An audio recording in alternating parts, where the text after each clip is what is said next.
Member for Boko Mount Pleasant, you may now join the debate.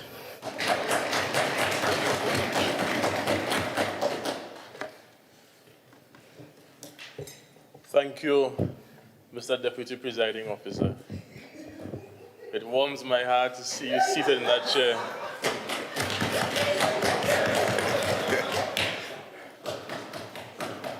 Mr. Deputy Presiding Officer, I seek leave at Standing Order 42-6 to read extracts from my presentation.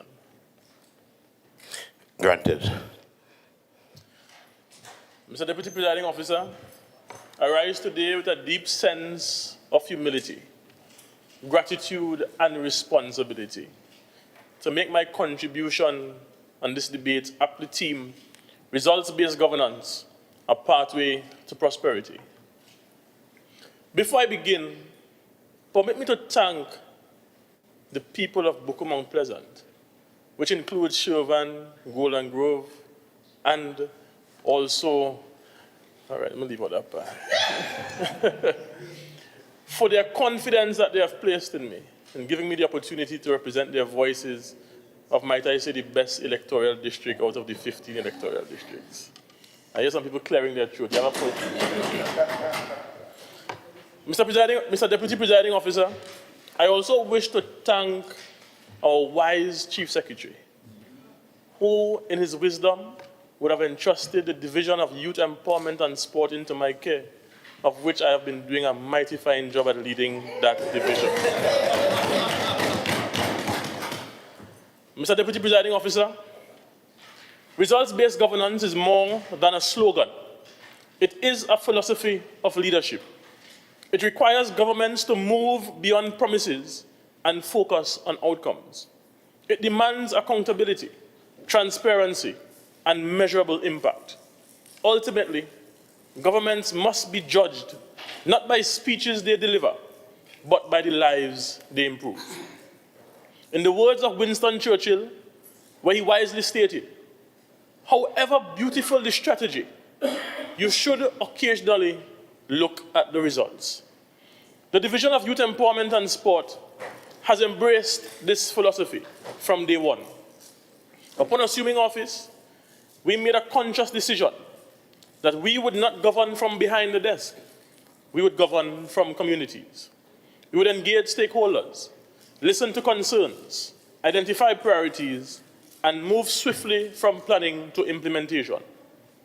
As such, we have met the athletes, coaches, youth organizations, NGOs, parents, schools, community leaders. We listen carefully because effective governance, Mr. Deputy Presiding Officer, begins by understanding the needs of the people. The message was consistent.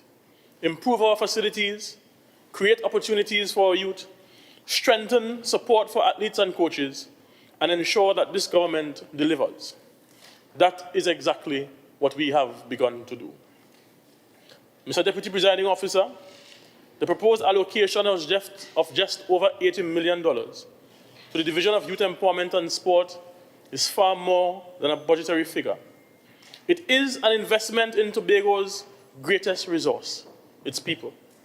Every dollar allocated to this division is an investment in discovering a child's potential, a young entrepreneur developing new results, an athlete pursuing excellence, a coach mentoring the next generation, and a community reclaiming safe recreational spaces. Some may view youth development and sport as expenditure. We view it as investments. Because no nation has ever achieved sustainable prosperity without first investing in its people. Buildings alone do not build economy. People do. Educated people, healthy people, disciplined people, innovative people. And that is why the work of this division sits at the very heart of Tobago's developmental agenda. Mr. Presiding Officer, over the past 5 months, we have worked diligently to transform vision into action. Despite challenges, the division has continued to deliver meaningful outcomes. We have undertaken extensive rehabilitation works across the island, including repairs to lighting systems, electrical infrastructure, pavilions, perimeter fencing, and recreational facilities. Communities from Charlottesville to Castara, from Castara to Canaan, have all benefited from targeted interventions aimed at restoring functionality and improving the quality of our sporting infrastructure. I will give you a few more details about this later in the presentation. We are currently maintaining and managing over 87 facilities across Tobago. Those facilities are not merely buildings or playing fields. They are centers of community life. They are places where young people discover confidence, where families gather, where healthy lifestyles are encouraged, where leadership is developed, and where dreams begin. Every facility restored represents another opportunity for transformation.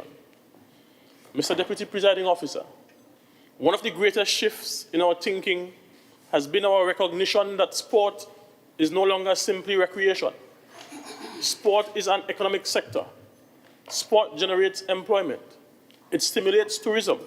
It creates entrepreneurial opportunities. Sport supports media, hospitality, transportation, event management, health services, and countless other industries. Every football tournament creates opportunities for vendors. Every athlete meet creates work for officials, photographers, security personnel, and transport providers. Every regional championship fills hotels, restaurants, and taxis. Mr. Deputy Presiding Officer, investment in sport is therefore an investment in Tobago's economy. Our long-term objective is to position Tobago as a premier sporting destination within the Caribbean, capable of attracting regional and international competitions that generate economic activity, while showcasing the island's unique beauty and hospitality. Mr. Deputy Presiding Officer, when people celebrate great athletes, they often overlook those who helped shape them, because behind every champion stands a dedicated coach. If Tobago is to produce world-class athletes, we must first produce world-class coaches. For this reason, our division is placing renewed emphasis on coaching education, certification, safeguarding, first aid, sports science, and continuous professional development. Already, sport officers, coaches, and youth personnel have benefited from enhanced first aid and emergency response training, strengthening our capacity to provide safe environments for sport and recreation. Every coach we develop becomes a multiplier of opportunity. Every coach can influence hundreds of young lives over the course of a career. That is why, Mr. Deputy Presiding Officer, investment in coaching is among the wisest investment we can make. And might I say, the direction aligns with the SDPP. The work at the division is not undertaken in isolation. It is fully aligned with the Tobago House of Assembly's strategic development performance priorities and contributes directly to the broader vision of sustainable national development. Our initiatives support several of the SDPP's core priorities. First, human capital development. Through programs such as Trade Trek, World of Work, and the Yes Summer Internship Program, Coach Education, and our Youth Development Fund, we are equipping young Tobagonians with the skills, confidence, and opportunities required to participate meaningfully in the economy. Second, economic diversification. By positioning sport as an industry, expanding sport tourism, encouraging entrepreneurship, and supporting new disciplines such as chess and motorsport, we are creating additional pathways for economic growth beyond Tobago's traditional sectors. Third, healthy and resilient communities. I know Dr. Faith would like this. Investments in recreational facilities, community sport, active aging, and youth engagement contribute to improved public health, stronger families, and safer communities. Fourth, good governance.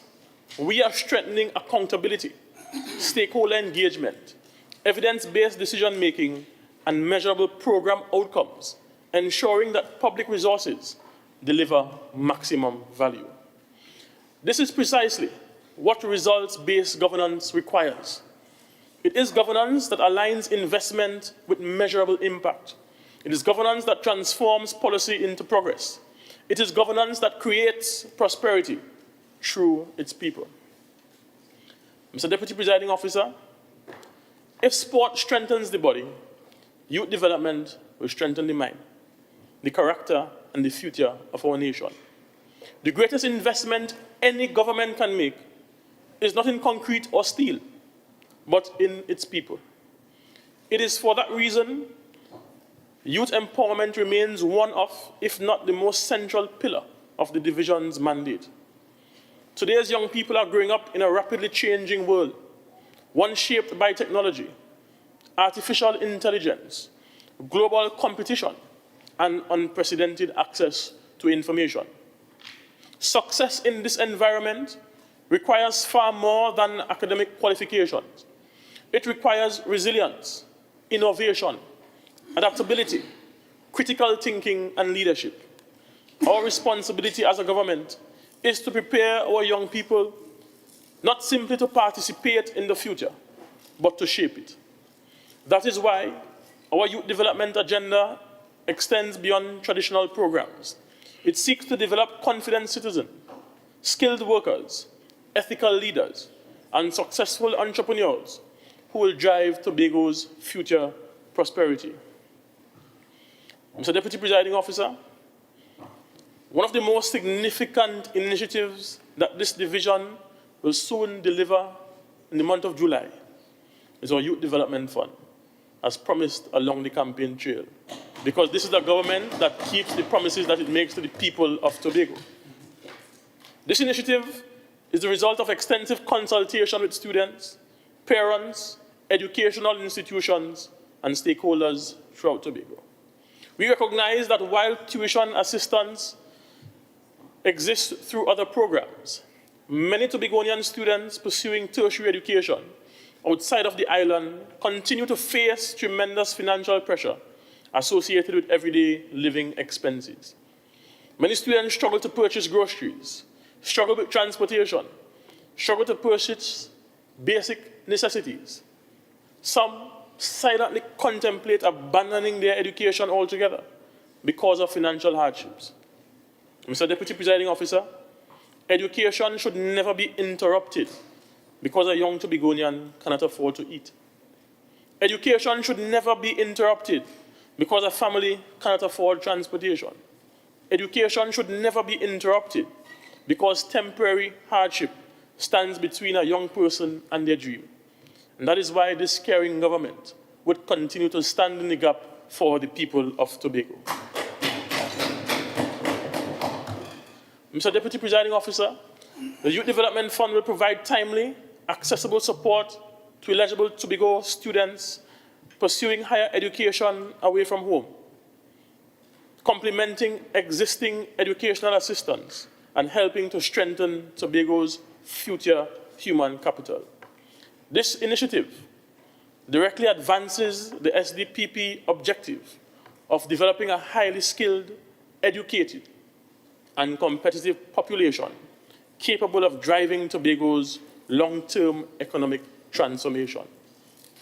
Mr. Deputy Presiding Officer, our responsibility does not end with education.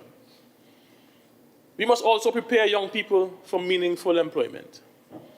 Through Trade Trek, we have equipped participants with practical skills facilitated by our internship placements within the private sector, providing valuable workplace experiences and improving employability. Similarly, our World of Work and Yes Summer internship program continues to generate significant interest from young people across Tobago, demonstrating both the demand for employment pathways and the confidence that the youth have in the programs being delivered by this division. However, we intend to go further. We envision expanded apprenticeship programs, greater collaboration with industries, digital skill development, entrepreneurship support, financial literacy, leadership training, career guidance, artificial intelligence literacy, coding, innovation hubs. Because jobs of tomorrow will require skills that many educational systems are only now being taught. As a government, we must anticipate the future and not react to it. Mr. Deputy Presiding Officer, another important pillar of our strategy is strengthening the Sport Development Fund. Our philosophy is simple. If we expect excellence from our athletes, then we must provide them with support systems necessary to succeed. If we expect excellence from our athletes, we must provide them with all the resources they require. The Sport Development Fund has therefore evolved beyond simply assisting athletes. It now recognizes coaches, officials, and technical personnel, all who are equally essential to athlete development. Our intention is clear: to continue supporting, training, and certifying, and ensuring that all the persons associated with sport are given the opportunity to become the greatest versions of themselves. Because great athletes require great coaches, and great coaches require continuous development. That investment ultimately benefits every athlete here in Tobago. Mr. Deputy Presiding Officer, although I am very proud of the progress made over the past months, I remain even more excited about the journey ahead, because our work has only just begun. Over the coming months and years, this division will continue pursuing an ambitious agenda. We will continue modernizing sport facilities throughout Tobago. We will improve maintenance systems to protect public assets. We will strengthen athlete support, expand opportunities for coach and officials, broaden recreational programming for children, adults, senior citizens, and persons with disabilities. Because Tobago is we, and we means that every creed and race must find an equal place. Mr. Deputy Presiding Officer, I am pleased to announce that this morning, while we were here, the Division of Youth Empowerment and Sport launched its Senior Rec program, which caters to the senior citizens, encouraging them to become more mobile and become more active, ensuring that we reduce the dependency on the health system here in Tobago. Joined with my colleague, Dr. Faith, we will continue promoting healthy lifestyles. We will strengthen partnerships with schools, communities, sporting organizations, and the private sector. We will expand programs such as chess, recognizing that developing strategic thinking is as important as developing physical ability. We will continue exploring emerging opportunities, such as motorsport, not merely as recreation, but as an avenue for technical education, engineering skills, entrepreneurship, and tourism. I know you would like that, Mr. Deputy Presiding Officer. We will continue positioning Tobago as a destination for sport tourism by attracting regional and international events capable of generating economic activity while showcasing our island to the world. Most importantly, we will continue placing people at the center of everything we do. Mr. Deputy Presiding Officer, everything I've outlined today reflects the broader aspirations of the Strategic Development Performance Priority. We are strengthening human capital. We are supporting economic diversification. We are building resilient communities. We are encouraging innovation. We are promoting good governance. We are creating opportunities for youth. We are investing in healthier lifestyles. We are developing the workplace for tomorrow. These are not isolated projects. They are interconnected investments designed to produce measurable social and economic returns. That is the essence of results-based governance. Mr. Deputy Presiding Officer, please take note of the following. As the Honorable Chief Secretary indicated earlier, we have a tendency of not boasting about the things that we have done. Permit me a moment to boast a bit. In the past 5 months, we have been able to, one, I know the Chief Secretary would like this, fix the lights at the Castara field. We have refurbished the Mason Hall recreational facility, fixed the Calder Hall lights as well, fixed the lights on the eastern field at Canaan Bonaccord. We are currently in Corland. We did some work there at the field as well. At the Pembroke car park, we fenced it, and we are set to open the youth facility there in Pembroke. I know the Deputy Chief Secretary would like that as well. We are on course to finishing the renovations at the Signal Hill Youth Center. I know my colleague, Mr. Tate, is very pleased with the lights at Patience Hill. After I saw his league, we fixed the lights up there as well. Over the past couple of months, we have trained 40 young persons under our Impact program. This year, I'm pleased to announce that we took on the largest cohort in the history of the Tobago House of Assembly in the YES program, over 170 interns, and that is commitment to the people of Tobago. Understanding that as the youth division, we must lead from the front.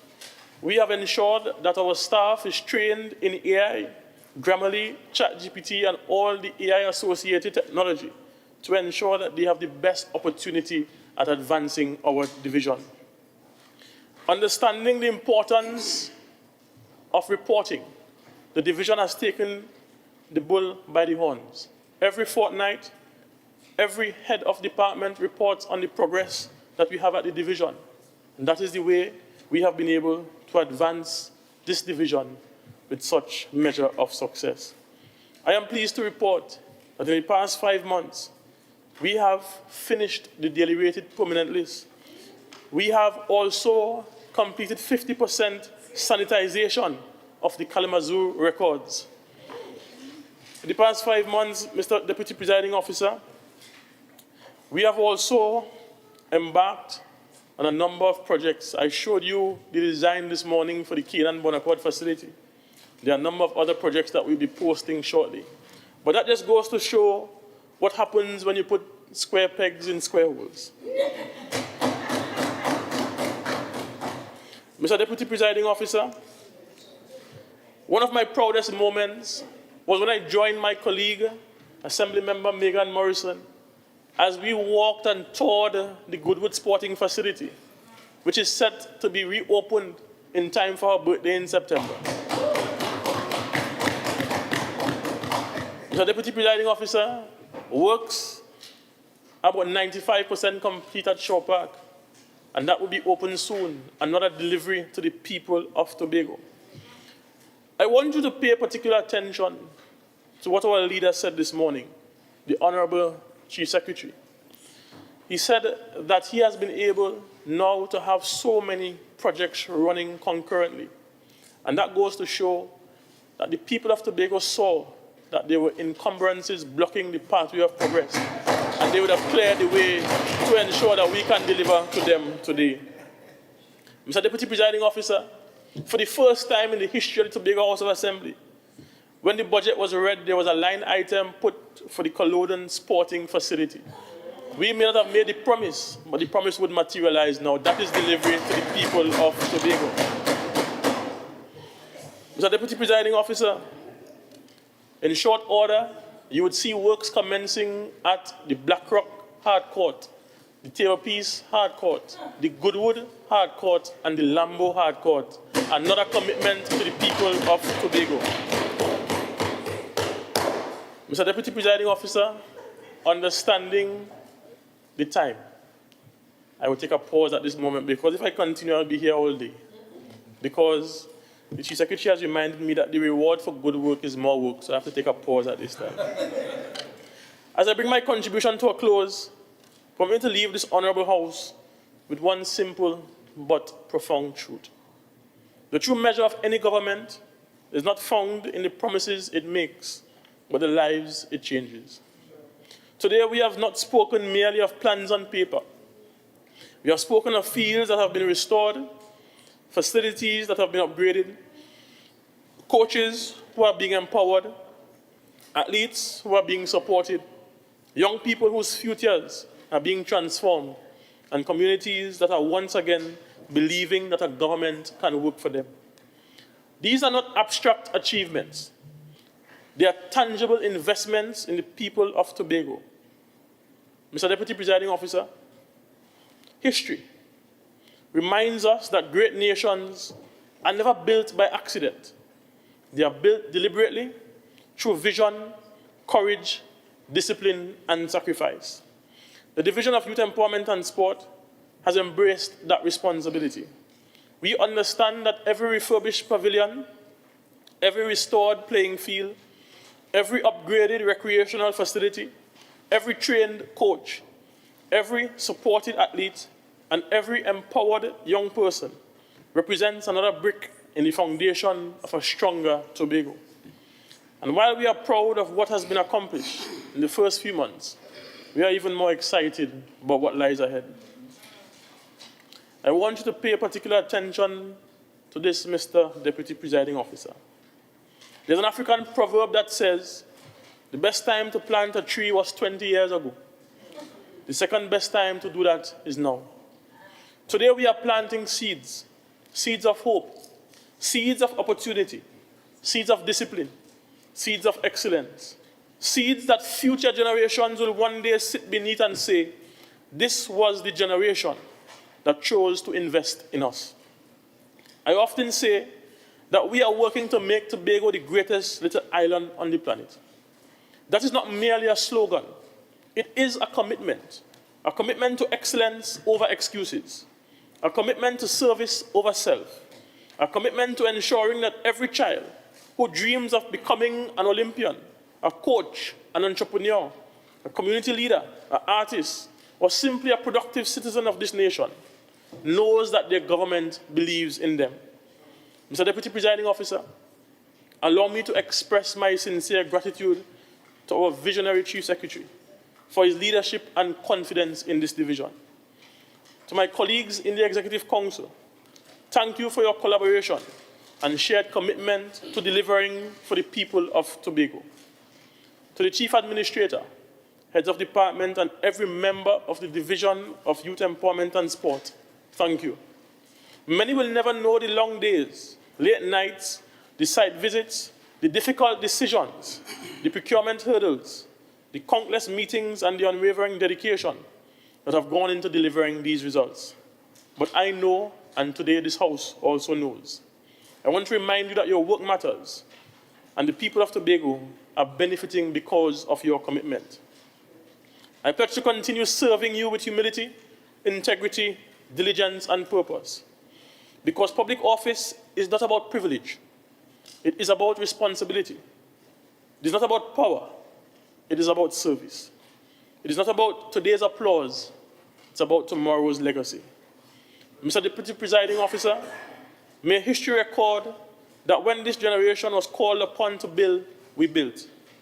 When we were called upon to lead, we led. When we were called upon to invest in our people, we did so courageously.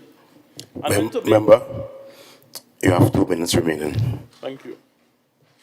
And when Tobago needed us most, we chose action over excuses, unity over division, and progress over complacency. As the great statesman Nelson Mandela reminded the world, it always seems impossible until it is done. Together, let us continue doing what others once believed was impossible. Together, let us deliver results. Together, let us continue building a Tobago where every young person has the opportunity to succeed, where every community has a reason to hope, and where every citizen can proudly say, the best days of Tobago are not behind us, but ahead of us. May God bless this honorable House. May God bless our people, and may God continue to bless this administration. I thank you.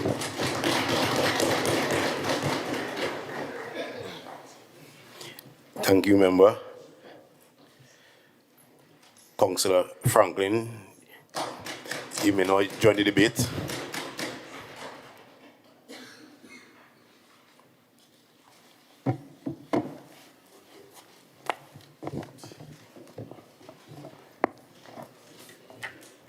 Special good evening. I seek leave on Standing Order 42-6. Granted. Granted. Mr. Presiding Officer, I rise today with a deep sense of pride, responsibility, and commitment as I contribute to this debate on behalf of the Division of Community Development and Social Protection.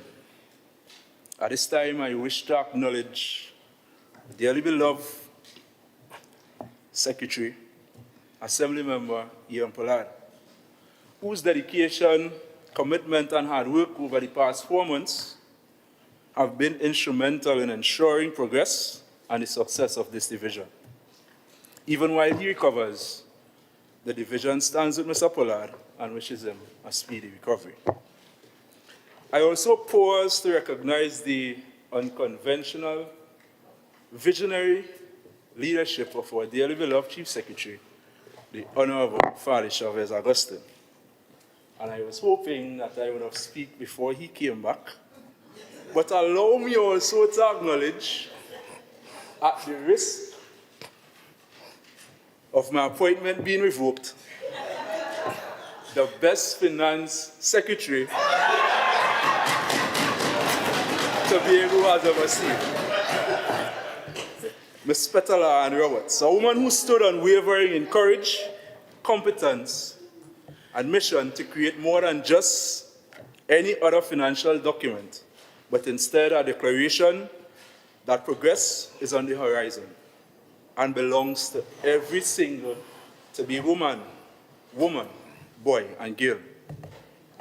It will be remiss of me if I don't acknowledge the hard work and dedication of the administrator, Dr. Okpala, and all the technical team and supporting staff at the Division of Community Development and Social Protection. Mr. Deputy Presiding Officer, this presentation is not simply a presentation of numbers. This is a presentation about people. This is a presentation about families, communities, or seniors, or children, the differently able, or entrepreneurs, and every Tobagonian who believes that Tobago's best days are still ahead.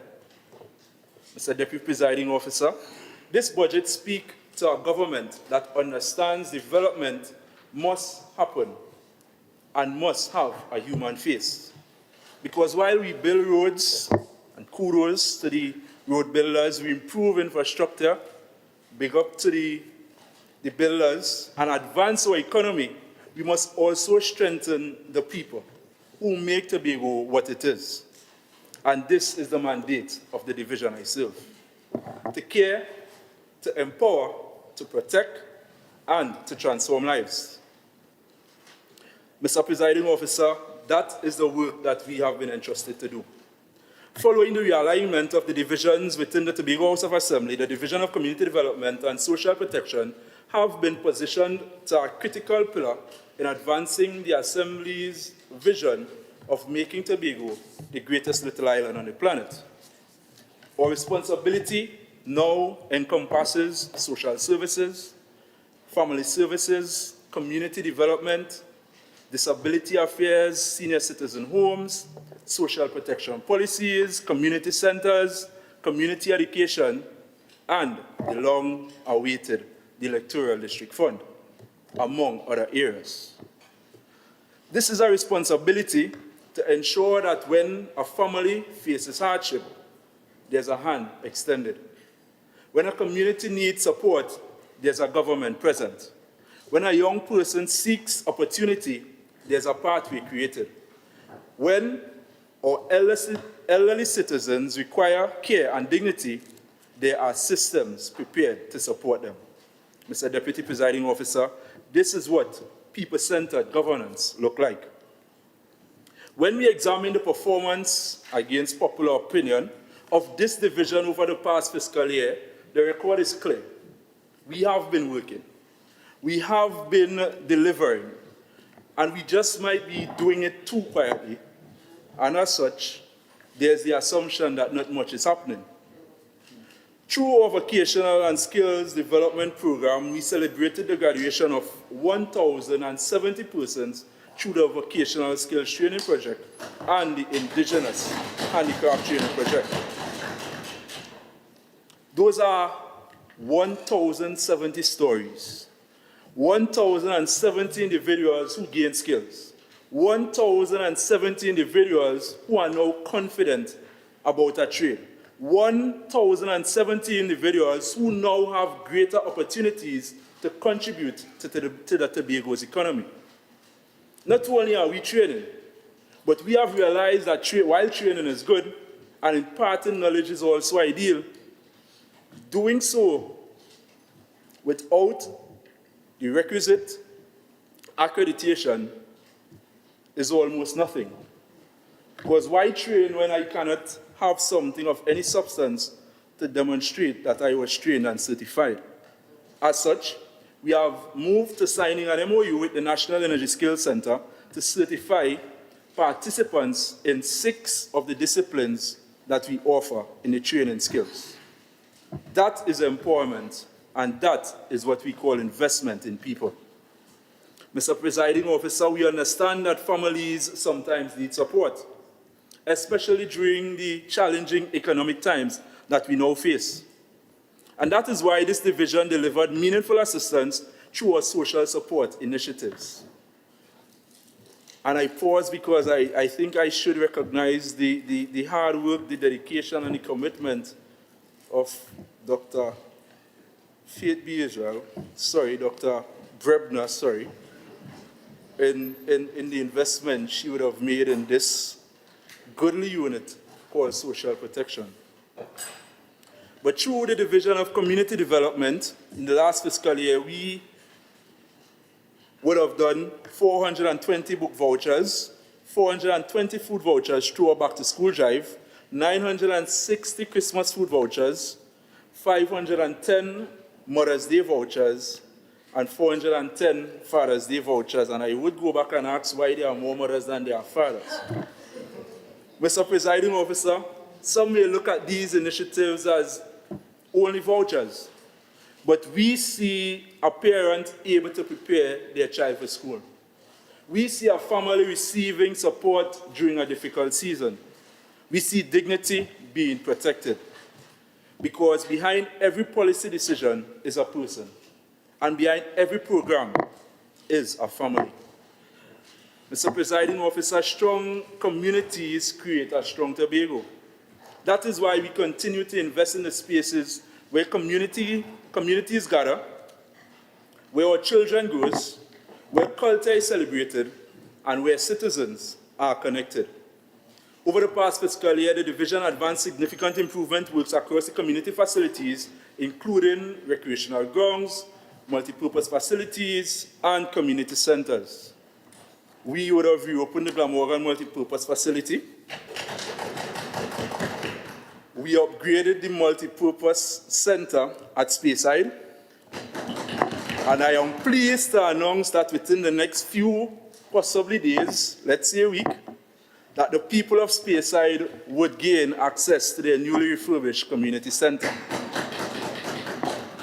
A comprehensive, Mr. Cram, speaking to you now, overhaul of the roof at the Betsy of Community Center was also completed. And as such, for those who possibly was there when rainfall, you no longer need umbrellas while seated in that building. This center would also be available to you, the people of Roxborough Argyle, in short order. Today, I want to pause and thank the people of Charlottesville for their patience. But under the strict directives of their area representative, the Honorable Farley Chavez Augustine, and when I said strict, firm and strict, it has to be done. And as the humble servants, if he says it has to be done, we are going to get it done. And this morning he announced that we are 65% complete. I beg to inform you that within the last few days, we are up to 72%. So we are well on our way to delivering. These buildings are more than concrete walls. They are the heartbeat of the communities. They are spaces where our young people develop, where families gather, where culture lives, where Tobago community spirit continues to shine. The Division of Community Development and social protection, and I know Ms. Morrison would be glad for this as well, will be officially launching the Electoral District Fund come Tuesday, 30th June. We are now realizing its full rollout, having implemented all the administrative requirements, checks and balances, training and awareness, and come Tuesday, we would be impacting the local communities through the Electoral District Fund. Amen. Mr. Presiding Officer, a society is measured by how we treat those who need support the most. And that is why our social protection programs remains a cornerstone of our work. During the reporting period, the division, and bear with me a bit, delivered weekly job prevention education sessions at the Learning and Enrichment Center, reaching 188 students, and the implementation of primary school job preventative education initiatives, which engage over 350 students across the elementary schools. We also expanded the health center initiatives and by providing substance misuse education, assessments, and screening services to over 150 clients across 4 health centers in Tobago. We have successfully staged the Drug Awareness Week because we understand that, unfortunately, it might be one of the coping mechanisms to a young generation where they are now being lured towards the use and misuse of drugs. And we understand that should it not be corrected, we would be spending money in healthcare, we'll be spending money in crime fighting, and we'll be also continue spending money in social protection when fathers cannot earn and take care of their children. We have successfully conducted REACH business education training by partnering with agencies such as the Business Development Unit, the Financial Literacy Secretariat, NETCO, the Behavioral Health Unit.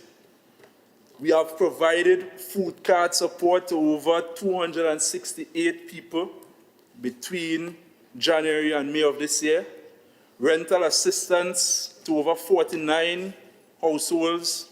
We processed 53 household assistance applications. Our crisis response and social protection achieved a 100% response rate to reported domestic violence and emergency incidents during 2025. The Technical Vocational Center for Persons with Disabilities hosted a Christmas caroling initiative where students from the TECVOC visited various activity centers for elderly to bring Christmas cheer. And you might ask, why am I speaking of Christmas caroling as an accomplishment? It might be a luxury to you, it might be nothing to you, but to those children with those disabilities, it means the world to them. And our mandate is to leave no Tobagonian behind, because Tobago is we, able or disabled, Tobago is we. The program for adolescent mothers have recorded significant increase in participants. They are all actively engaged in both theoretical and practical instruction across a range of skill-based and academic subject areas. These included food and nutrition, mathematics, social studies, English, all of which were designed to promote educational advancement, personal development, and long-term self-sufficiency. Our therapeutic counseling subunit conducted a total of 1,554 counseling sessions. Mr. Presiding Officer, Deputy, sorry. We understand that we are lacking the coping ability, and we are living now in a society where people are selfish and care about themselves, and the way in which long ago we could have met and chat and reason out our challenges is no longer. And as such, we have been providing the support by offering these counseling therapeutic sessions. Mr. Deputy Presiding Officer, Plans are currently underway for us to establish a subunit in the east of Tobago to provide the required services for east and northeast communities in Tobago in social protection. What that means, it means that the services are afforded, that the $15 to come from Charlottesville that those who are desperately in need, they don't have, they now have an opportunity to access them, probably, most likely, right in the neighboring village of Roxborough. We are hell-bent on ensuring that no part of Tobago is denied the resources that are available to the state. And that is what responsible governance requires. Not just identifying problems, but creating solutions. Mr. Deputy Presiding Officer, in the upcoming fiscal, we continue to advance initiatives such as the refurbishment of the Mount St. George and Plymouth community centers, and not only the refurbishment, but also the extension of the Goodwood Community Center. And I'm not sure, but Megan seems to be the one getting through a whole lot. And I think we might reconsider, should we? Why in her district there are 2 community centers being refurbished at once?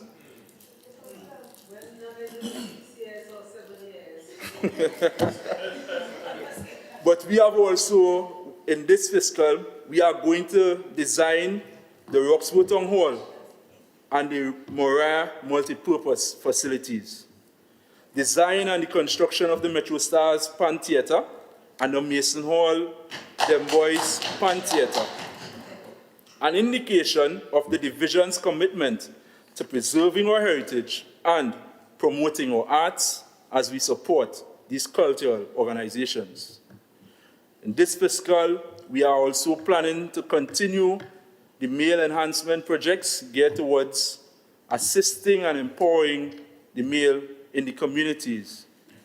The relocation of the 0 to 13 children's hostel from Lambo, and who knows, to a more apt location at Bonaccord. We also plan to purchase a fully equipped, state-of-the-art, differently abled bus. So those who are differently abled, you all might not even know the challenges they face. And I mean, sometimes we tend to turn a blind eye on them.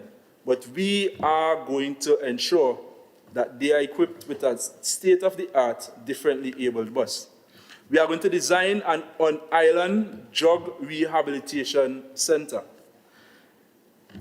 And I attended a meeting yesterday, yesterday noon, and we should include the allocation of land for the long outstanding Tobago Correctional Facility.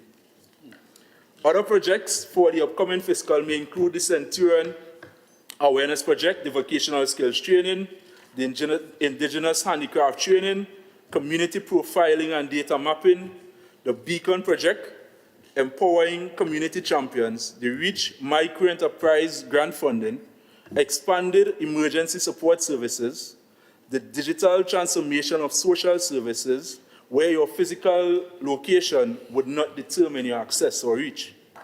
These initiatives represent our commitment to moving Tobago forward, not leaving communities behind, not waiting for challenges to become crises, but acting with vision and purpose. Mr. Presiding Officer, Deputy Presiding Officer, in closing, the people of Tobago deserve a government that listens, a government that responds, a government that delivers. And through the work of the Division of Community Development and Social Protection, we are demonstrating that commitment every single day. We are building stronger families. We are strengthening communities.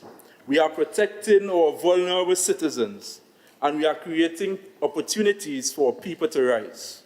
Mr. Deputy Presiding Officer, the investments we make today will create the Tobago we want tomorrow. A Tobago where every community matters. A Tobago where every citizen has access to opportunities. A Tobago where compassion and development walks hand in hand. Mr. Deputy Presiding Officer, this is the work, this is the mission, and this is how we continue building the greatest little island on the planet.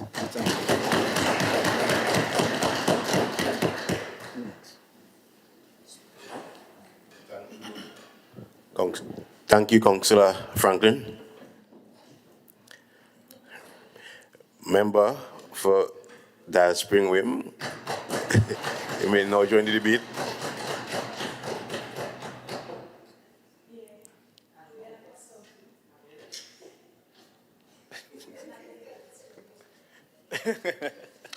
That is a good thing. Good afternoon, ladies and gentlemen.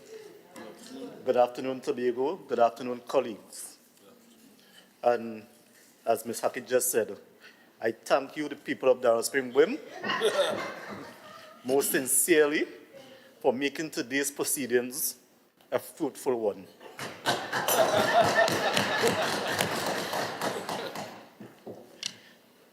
Mr. Deputy Presiding Officer, I seek leave of Standing Order 42-6.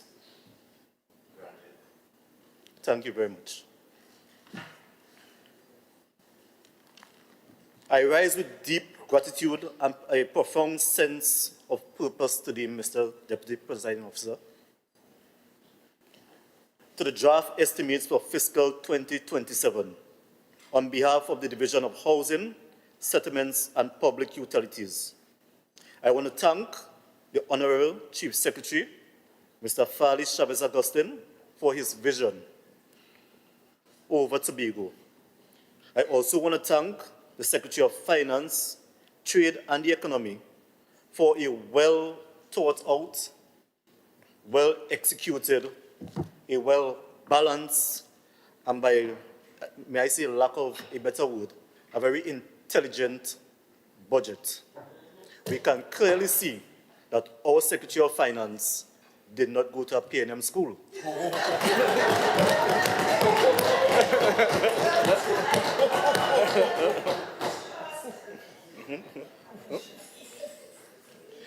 Mr. Presiding Officer, Deputy Presiding Officer, I am responsible for the division. I became responsible for the division at the end of January 2026. And this appointment, I believe I am well suited for. Mr. Deputy Presiding Officer, I'd like to give a short story as to my passion for this division, which I steward over now. At the tender age of 19, I was employed at the Tongue and Country Planning Division, which I worked there for almost 18 years, half my life. During that period of time, I stewarded over junior staff. Customer service was something that was big on my agenda because I believe as a public servant, you have to do what you are paid for, which is to serve the public. And your customer service was match what it is you signed up for. But it was a challenging thing amongst younger ones. There was a statement I used to use to motivate the staff. And in hindsight, when I look back, it might be a little degrading to the people of Tobago, but nevertheless, I will say it. I used to tell the junior staff to be kind to everyone that comes into this office, because everyone that comes into this office has to be, quote unquote, somebody, because poor people don't bill. Poor people don't come in here. And Mr. Presiding Officer, as much as it may sound degrading, it is a harsh reality that exists in Tobago. That is why I take this mandate of this division, which is to provide affordable housing solutions to the people of Tobago, very seriously. We, administration, we stand here and we are committed to offering that to our people, Mr. Presiding Officer. That is my personal mandate, and that is the mandate given to me by this administration, which I will take very seriously. Mr. Deputy Presiding Officer, a home is never merely 4 walls and a roof. A home is a foundation of a family's dignity, the anchor of the anchor of a child's future, and the single most important building block of a strong and peaceful community.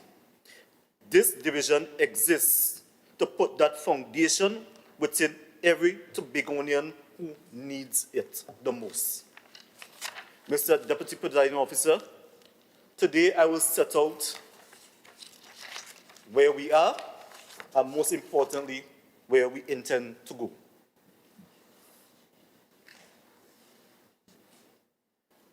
The investments proposed in these estimates will allow us not simply to meet our targets, but to deliver to the people of Tobago in a way they have never seen before.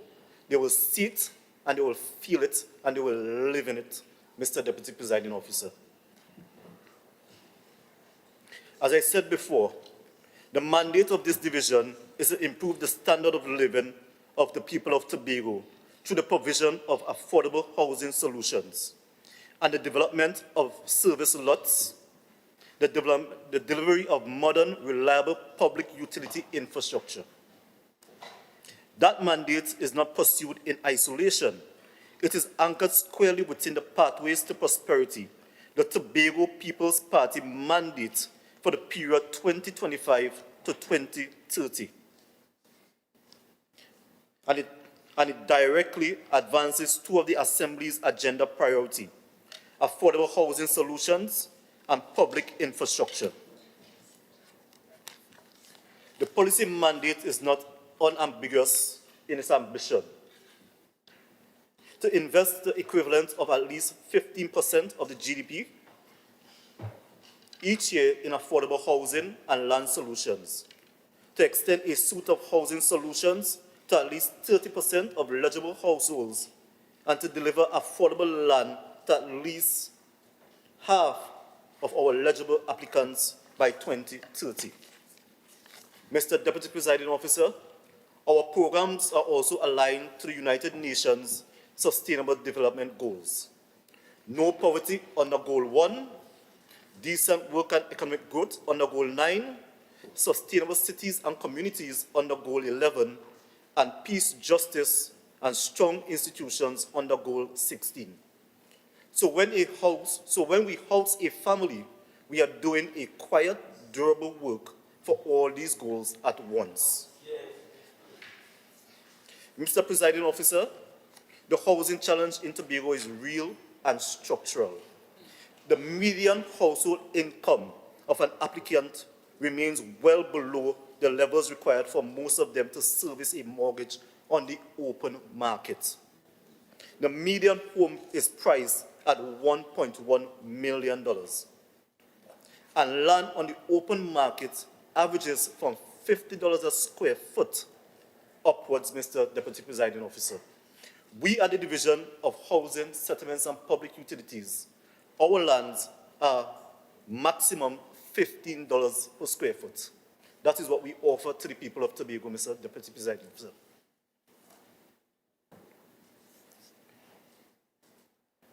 Additionally, the cost of construction in Tobago runs materially above the national average, and the overall cost to purchase and build, that is, when you include legal fees, Ms. Adana, valuation fees and deposits, places home ownership beyond the reach of the families who needs it the most.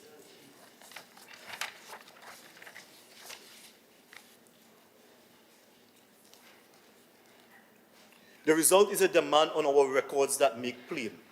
The division's housing application database the Division of Housing Application Database holds a record of over 8,000 applicants seeking a path to home ownership, and a substantial share of them are not necessarily seeking a finished home, but simply a service lot for which they can build on, in keeping with the proud Tobagonian tradition of owning your own. I want to touch on something here, Mr. Presiding Officer. One thing we lack in this country, and I'm talking about Tobago and Trinidad by extension, is what you call patriotism. But how can you ask someone to be patriotic to a country when you cannot even afford to own a little piece of it? We at the Division of Housing, Settlements and Public Utilities here in Tobago is working to ensure that we bring some level of dignity back to the people of Tobago, Mr. Deputy Presiding Officer. I know that behind every application on our database is a family. It is a young couple approved for a mortgage, but unable to find an affordable lot. It is a mother trying to raise her children beneath a leaking roof. It is a resident who has been waiting for years to access basic utilities in their communities. These are not statistics, Mr. Deputy Presiding Officer. These are Tobagonians, and they are the reason this division must deliver. Mr. Presiding Officer, this is why the watchword for this division for fiscal year 2027 is acceleration. We are going to mash on the gas going forward. We have moved decisively from policy to pipeline, and we are no longer speaking of intentions. We are speaking of projects with budgets, financing, and delivery partners in place in accordance with the public procurement practices, Mr. Deputy Presiding Officer.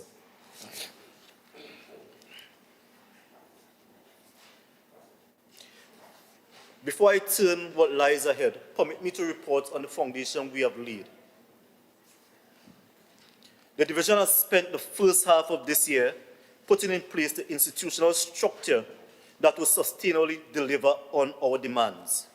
We have established a clear performance and reporting framework between the division and its special purpose company, the Tobago Urban and Rural Housing Corporation, aligned to the state enterprise monitoring framework to govern every project the corporation executes under the division's behalf.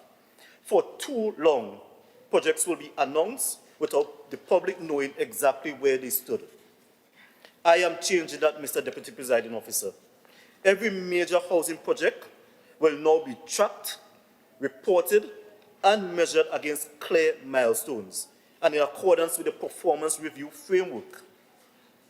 We have produced and refined a program architecture that will carry our delivery forward, most notably the Affordable Housing Program Accelerator and the Utility Infrastructure Upgrade, each with defined work streams sequencing a year one priority, which I will outline shortly, Mr. Presiding Officer.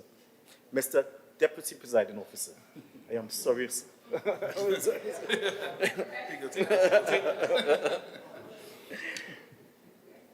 We are exploring public-private partnership housing framework and have strengthened the governance arrangements of the Housing Corporation.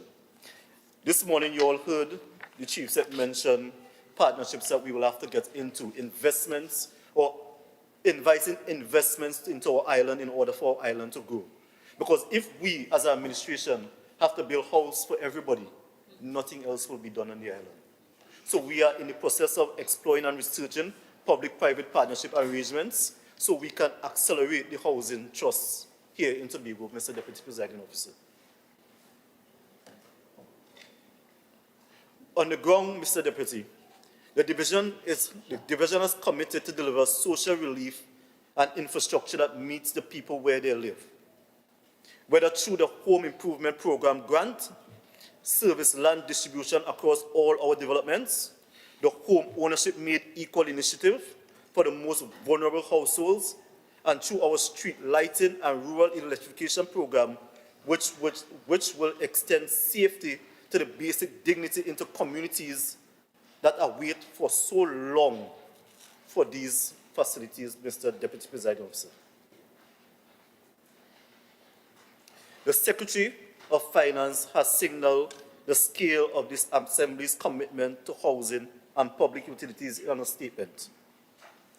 The draft estimates placed before this House a development program for this division approximately $101.8 million. This is not expenditure, Mr. Deputy Presiding Officer. This is an investment into shelters. This is an investment into jobs. This is an investment into our economy. And this is an investment into the people and the resilience of the Tobago people. This is what we call governance of an island, Mr. Deputy Presiding Officer. I will outline some of the programs that we have. The Affordable Housing Program. The Affordable Housing Program is the largest single component at just over $83 million, Mr. Presiding Officer, carrying out flagship land development and housing estate across the island of Tobago, from Riseland, Adventure, Corland, Adelphi, Bremen, and beyond, all the way up to Charlottesville.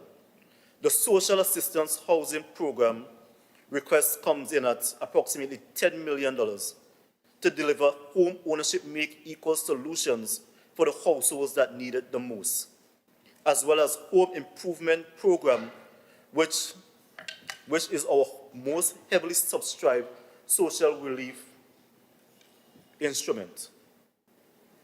Funding the home improvement grant and the home completion program and the beneficiary-owned land construction and the disaster relief grant.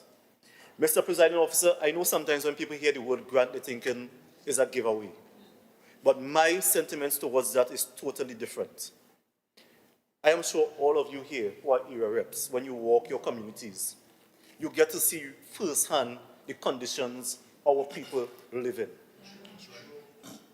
I've seen situations, I'm sure when I walk in the house, I was scared I might fall through somebody's floor. Mr. Presiding Officer, we cannot say we are an administration that care and we will not take care of our own. Mr. Presiding Officer, at the Division of Housing and Settlements and Public Utilities, we intend on doing just that. We will take care of you. The Public Utilities Program and the new utility infrastructure upgrade program, totaling at $8.5 million, will carry out rural electrification and street lighting initiatives alongside dedicated allocations to bring our utility infrastructure into modern compliant state. I will touch on a note. You all can see brighter days ahead. No, brighter nights ahead. Brighter nights ahead. Mr. Presiding Officer, a significant portion of this program is in order of $64 million in total works, will be executed through the Tobago Urban and Rural Housing Corporation under the strengthened technical valuation and reporting arrangements as I described earlier. This is delivery with accountability built in, and this is the TPP, what we stand for.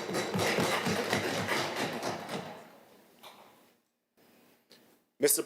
Deputy Presiding Officer, the Affordable Housing Program Accelerator is built on deliberate three-tier delivery structure so that no single financing route becomes a single point of failure.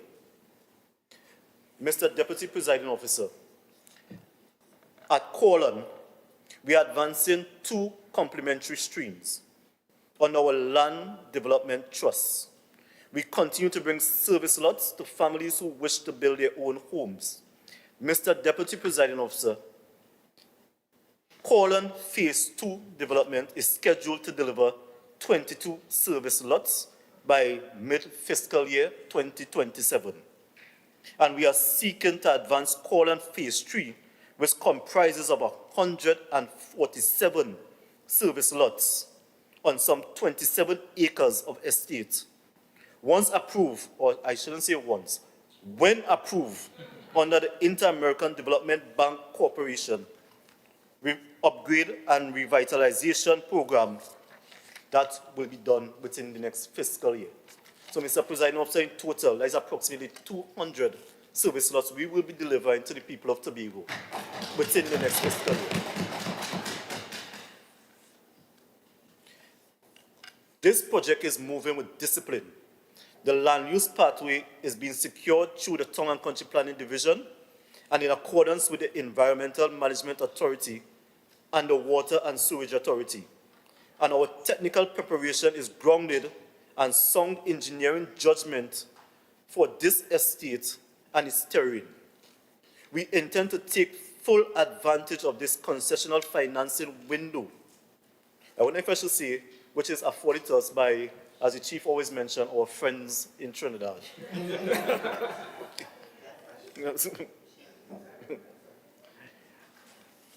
Mr. Deputy Presiding Officer, the Shervan Housing Development. I stand here today and I'm sure many of you may have heard those words for many years. The Shervan Housing Development is a 147-unit project. It's being re-procured. Yes, re-procured. Through a structured competitive process. The people of Tobago have heard the promises about Shervan before for many, many years. This administration is determined that when this project is reissued in the coming fiscal year, it will continue straight through to completion. As I said, we are putting our foot on the gas. We're going forward. No more sticking, no more. Mr. Presiding Officer, Riseland Housing Development.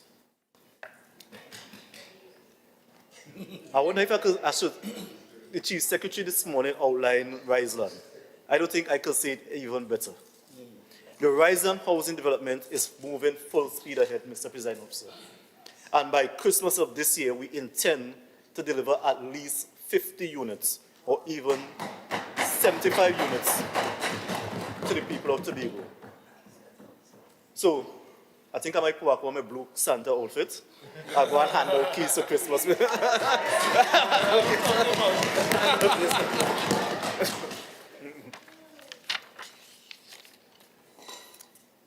Mr. Presiding Officer, the acceleration. Mr. Deputy Presiding Officer, we have the Adventure Housing Development. The Adventure Housing Development will comprise of approximately 120 units. This also will deliver 50 units within the next quarter of in quarter 2 of fiscal 2027. This development is moving with a very disciplined pace also, as I shall report. Mr. Deputy Presiding Officer, beyond these flagship initiatives, our program continues with Adelphi land development and the completion of outstanding works at the Bell Garden Phase 2, Castara, Bremen, Roxborough, Charlottesville, and Signal Hill development. We will also invite proposals for a new development in Signal Hill, Bacalet, and we have a surprise for you all in Scarborough.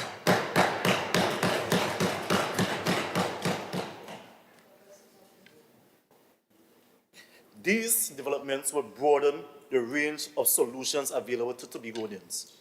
We are not only sticking to one stratosphere. We are delivering to everybody, and we are attacking all the needs as they come.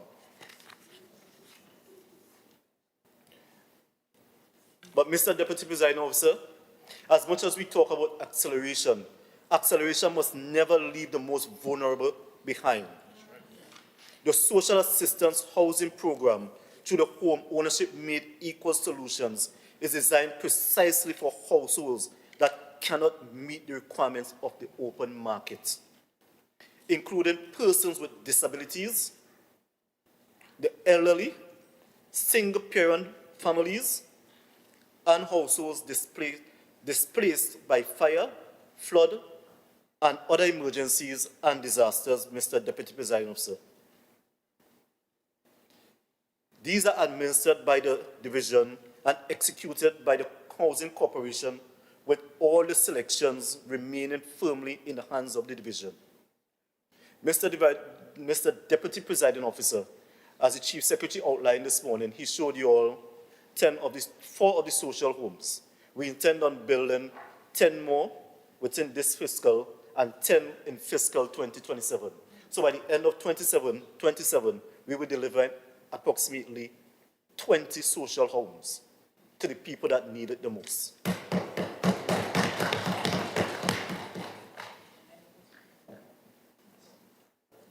Mr. Presiding Officer, the Utility Infrastructure Upgrade Program brings long overdue focus to the infrastructure beneath and beyond, above our communities, organized around 3 work streams.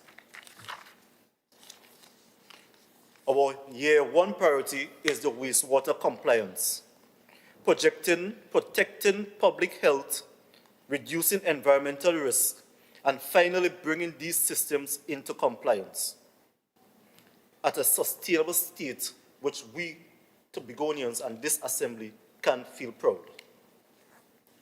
The executive report on the Colon wastewater treatment plant and the Adventure system provides a basis for moving this work from feasibility to design, confirmation, and delivery. In parallel, we are advancing long-awaited flood resilience and drainage interventions in priority communities under the division's stewardship, including Shadowville, Belgarden, Bremen, Kilgwin, and Adventure. Thirdly, we are processing an overhead utility line safety pilot. That is a utility line cleanup project. You're welcome.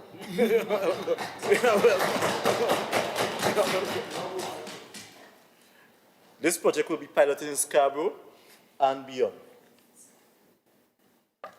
Our programs of rural electrification and street lighting continues to extend safety and reliability to every corner of this island, with an estimate of 3.5 million. Mr. Presiding Officer, our objective is clear: to bring our utility infrastructure into full compliance and to prepare our water treatment plants for adoption by the Water and Sewerage Authority in a condition, as I said before, that we can feel proud of, Mr. Deputy President. Member, Understand. you have 3 minutes remaining.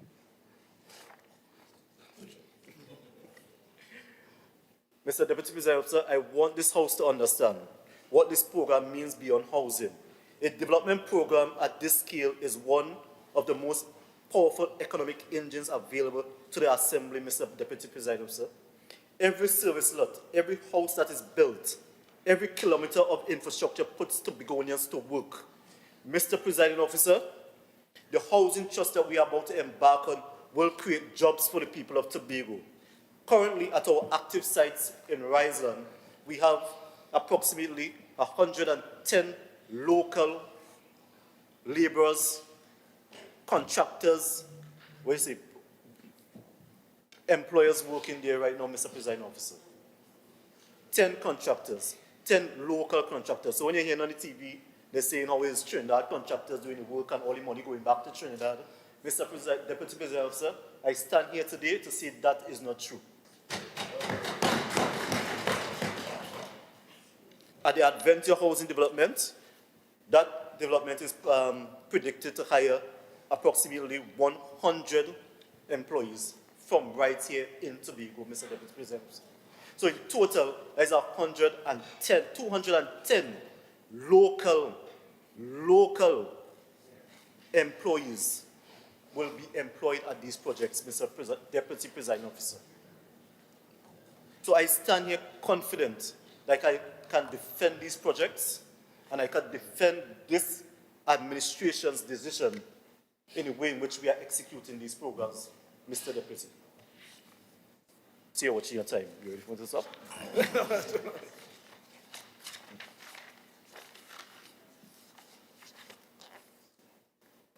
The story of this division for fiscal 2027 is a story of momentum.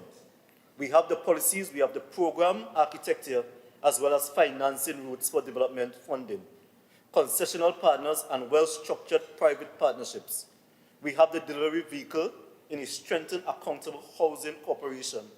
And we have, in these estimates, a request for investment to convert all into homes, lots, and infrastructure that Tobagonians will live in and utilize. This is a division that is well on its way not only to meeting its targets, but to deliver in a way that changes lives. To families in our database who have been waiting in hope and in many cases desperation, my message to you is simple. Your assembly is building and we are building for you. Before I end, I want to say thank you to everyone. I'm just curtailing my speech. I want to say thank you to everyone.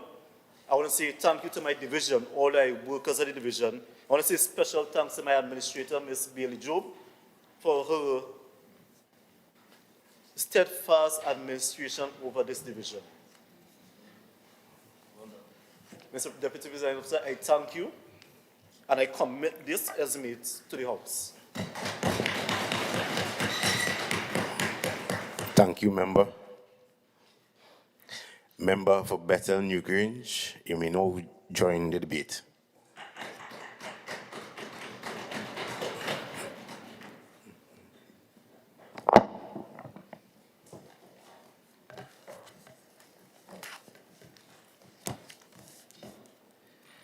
Pleasant good afternoon, Mr. Deputy Speaker,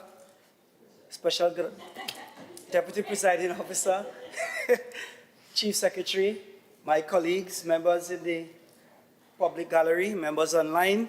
A special good afternoon to my electoral district of Bethel New Grange.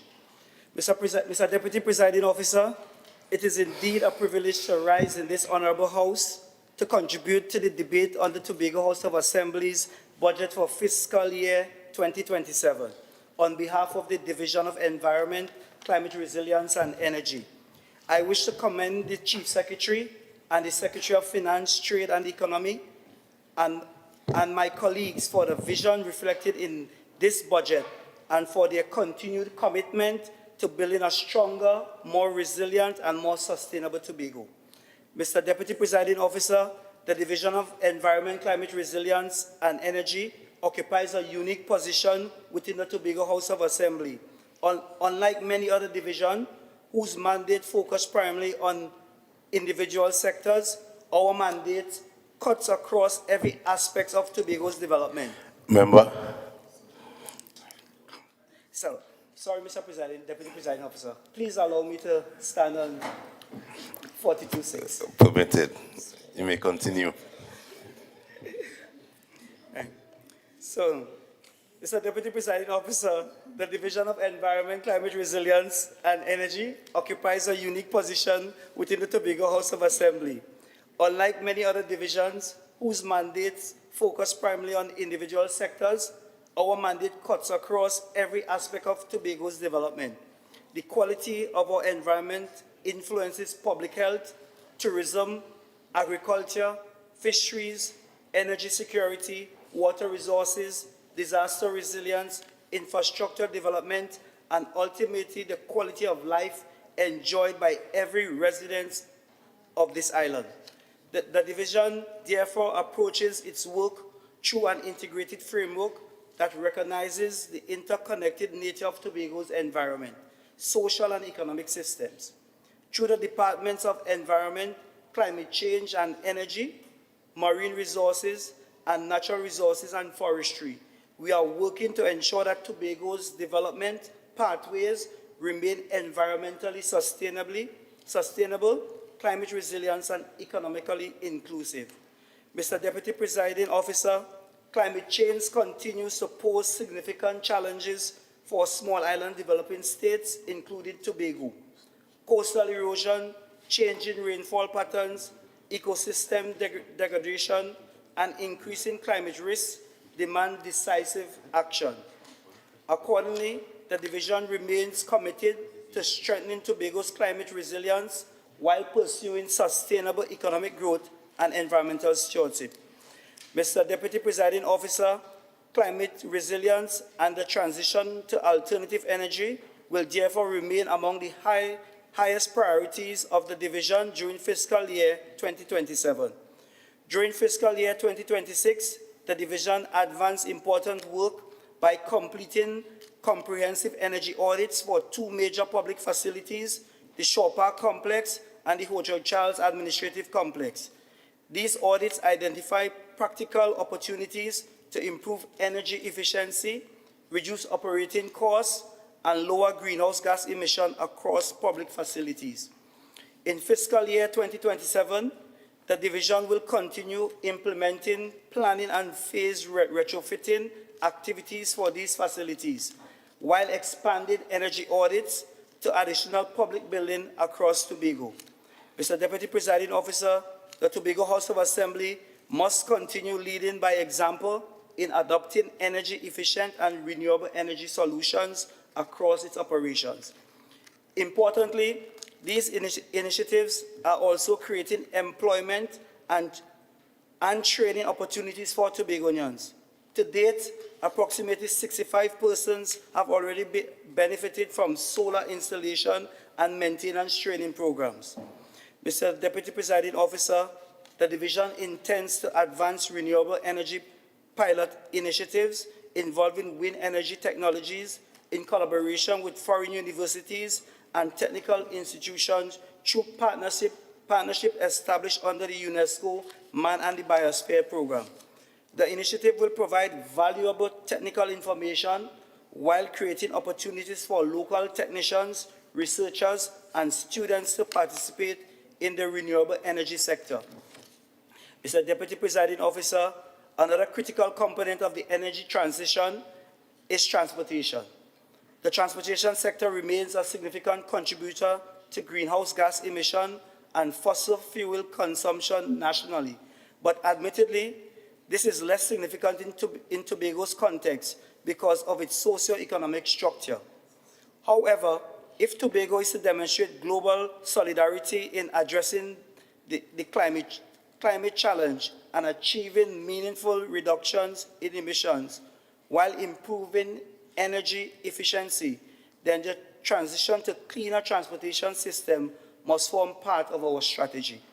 Accordingly, the division will continue pursuing the establishment of electric vehicle charging infrastructure in strategic locations across the island.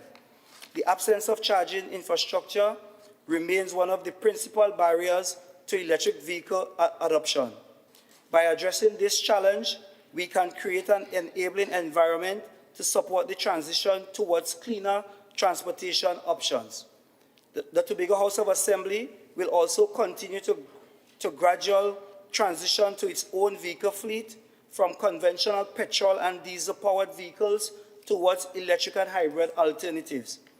Mr. Deputy Presiding Officer, these investments will support cleaner transportation, reduce fuel dependency, and encourage broader adoption of electric vehicles across Tobago. Mr. Deputy Presiding Officer, continuing for now with the theme of addressing climate change, it is important to note that perhaps nowhere are the relatable realities of climate change more visible in Tobago than along our coastlines.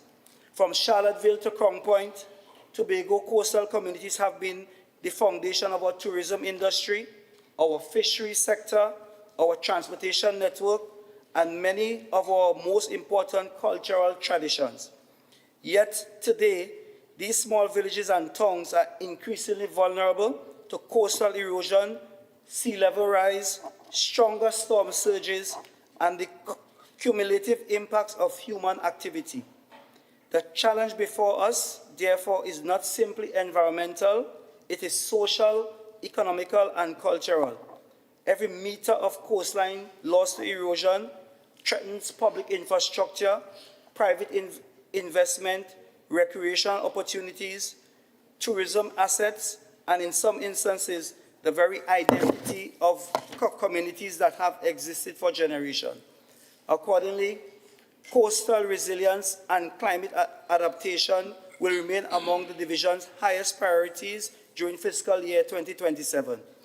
Mr. Deputy Presiding Officer, I am pleased to report that after years of planning, studies, consultation, and technical preparations, Tobago now stands at the threshold of implementing one of the most significant climate adaptation investment in its history. I refer to the approximate TT1 million CAF-funded Integrated Coastal Zone Management Program. This initiative represents far more than a coastal engineering project. It represents a strategic investment in Tobago's economic resilience, environmental sustainability, and long-term competitiveness.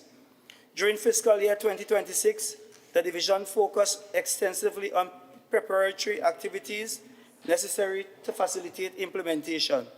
These included, among other things, institutional coordination among local, national, and international partners. As a result of these efforts, implementation activities are expected to commence during the latter part of fiscal year 2026 and accelerated significantly through fiscal years 2027 to 2029. The program will address some of Tobago's most vulnerable coastal areas, including the Pigeon Point to Sandy Point area, Grange Bay, and section of Plymouth coastlines. These areas are among the island's most economically valuable and heavily utilized coastal zones.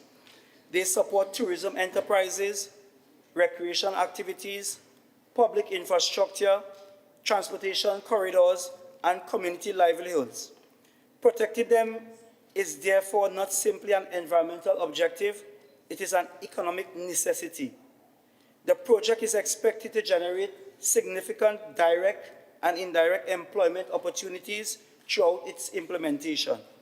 Mr. Deputy Presiding Officer, while the CAF initiative addresses several priority locations, we remain acutely aware that coastal erosion affects communities throughout Tobago. As such, the division will intensify efforts to address erosion challenges affecting Northeast Tobago, particularly within the communities of Roxborough, Argyle, Kendall, and Goodwood. These communities continue to experience shoreline retreats that threaten municipal infrastructure, public facilities, businesses, residential properties, and recreation spaces. During fiscal year 2027, the division will continue technical assessments, stakeholder engagement, and project development activities aimed at identifying and implementing practical adaptation solutions. In the final analysis, we intend to implement engineering shoreline protection activities along approximately 1 kilometer of shoreline in Northeast Tobago, with much more to follow in subsequent fiscal years. Mr. Deputy Presiding Officer, climate resilience is not only about protecting our coastlines, it is also about changing the way we utilize resources and manage waste. Far too long, waste has been viewed simply as something to be collected and disposed of. Around the world, however, progressive societies are increasingly embracing a circular economic approach in which materials are reused, recycled, and returned to productive use rather than being discarded. Tobago must be part of that transition. The division therefore intends to place renewed emphasis on waste reduction, recycling, and reuse recovery during fiscal year 2027. Mr. Deputy Presiding Officer, the pilot project dubbed the Tobago Recycling Resource Initiative, or TRRI, which was implemented between 2020 and 2024, demonstrated that Tobagonians are willing to embrace more sustainable waste management practices when provided with the necessary information, opportunities, and infrastructural support. The initiative represented Tobago's first sustained island-wide recycling program and successfully introduced many citizens to the principles of waste separation, recycling, and environmental responsibility. Importantly, the program also demonstrated the value of partnership among government agencies, private sector operators, community organizations, and citizens. While challenges were encountered, valuable lessons were learned, which will guide future expansion of recycling efforts across the island. Building on this experience, the division will continue promoting the recycling of plastic, glass, cardboard, paper, and Tetra Pak materials, while strengthening public education and awareness programs aimed at reducing with reducing waste generation and encouraging responsible consumption. A major priority during fiscal year 2027 will be the advancement of a permanent material recovery depot at the Cove Industrial Estate. This initiative, which will be pursued collaboratively with EIDCOT and other stakeholders, represent a critical piece of infrastructure required to support the long-term growth of Tobago's recycling sector. The facility will provide a centralized location for the collection, sorting, processing, and temporary storage of recyclable materials, thereby creating the operational foundation necessary for expanding recycling activities across the island. Beyond its environmental benefits, the material recovery depot has significant economic development potential. During its construction phase, the facility is expected to support employment opportunities in engineering, construction, project management, and related services. Once operational, the facility is expected to create direct employment opportunities in facility management, logistics, material handling, equipment operation, and environmental services, while supporting indirect employment opportunities throughout the recycling value chain.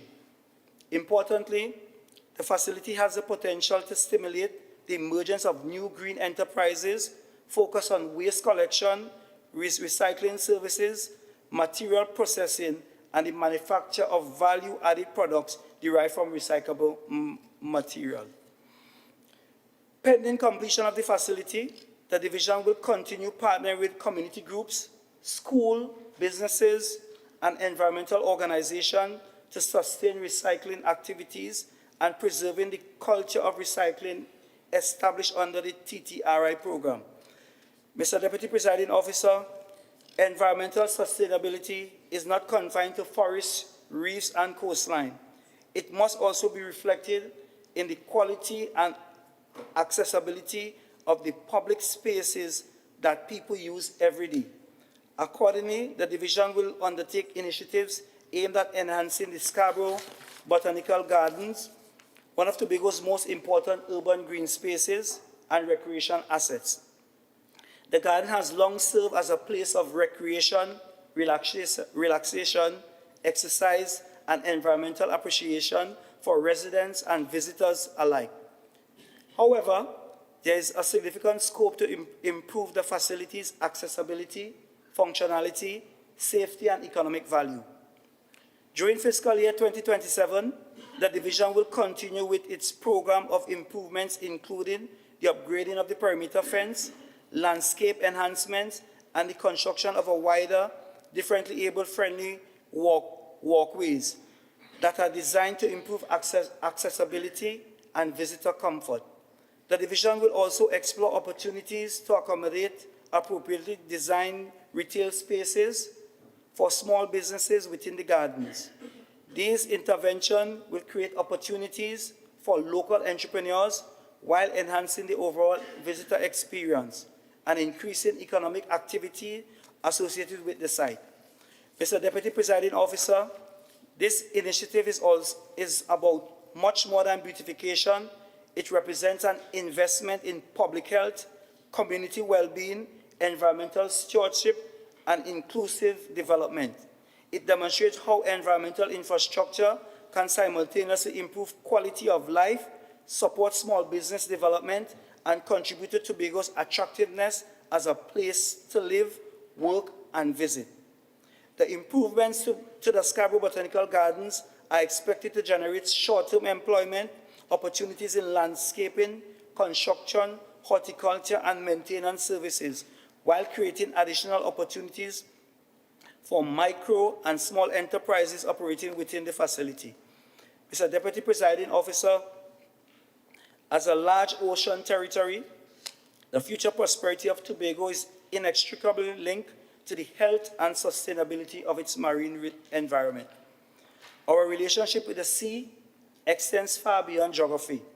Our marine ecosystem supports fisheries, tourism, transportation, recreation, food security, biodiversity conservation, and cultural identity.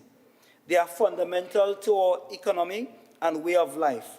The marine environment is therefore not simply a natural resource to be protected, it is a strategic economic asset that must be managed responsibly. It is so to continue generating benefits for present and future generations. This understanding guides the work of the Department of Marine Resources and informs our vision for the development of Tobago's blue economy. Mr. Deputy Presiding Officer, the concept of a blue economy is often misunderstood as being solely about marine conservation. It is about creating economic value for marine resources while ensuring that the ecological systems upon which that value depends remain healthy and productive.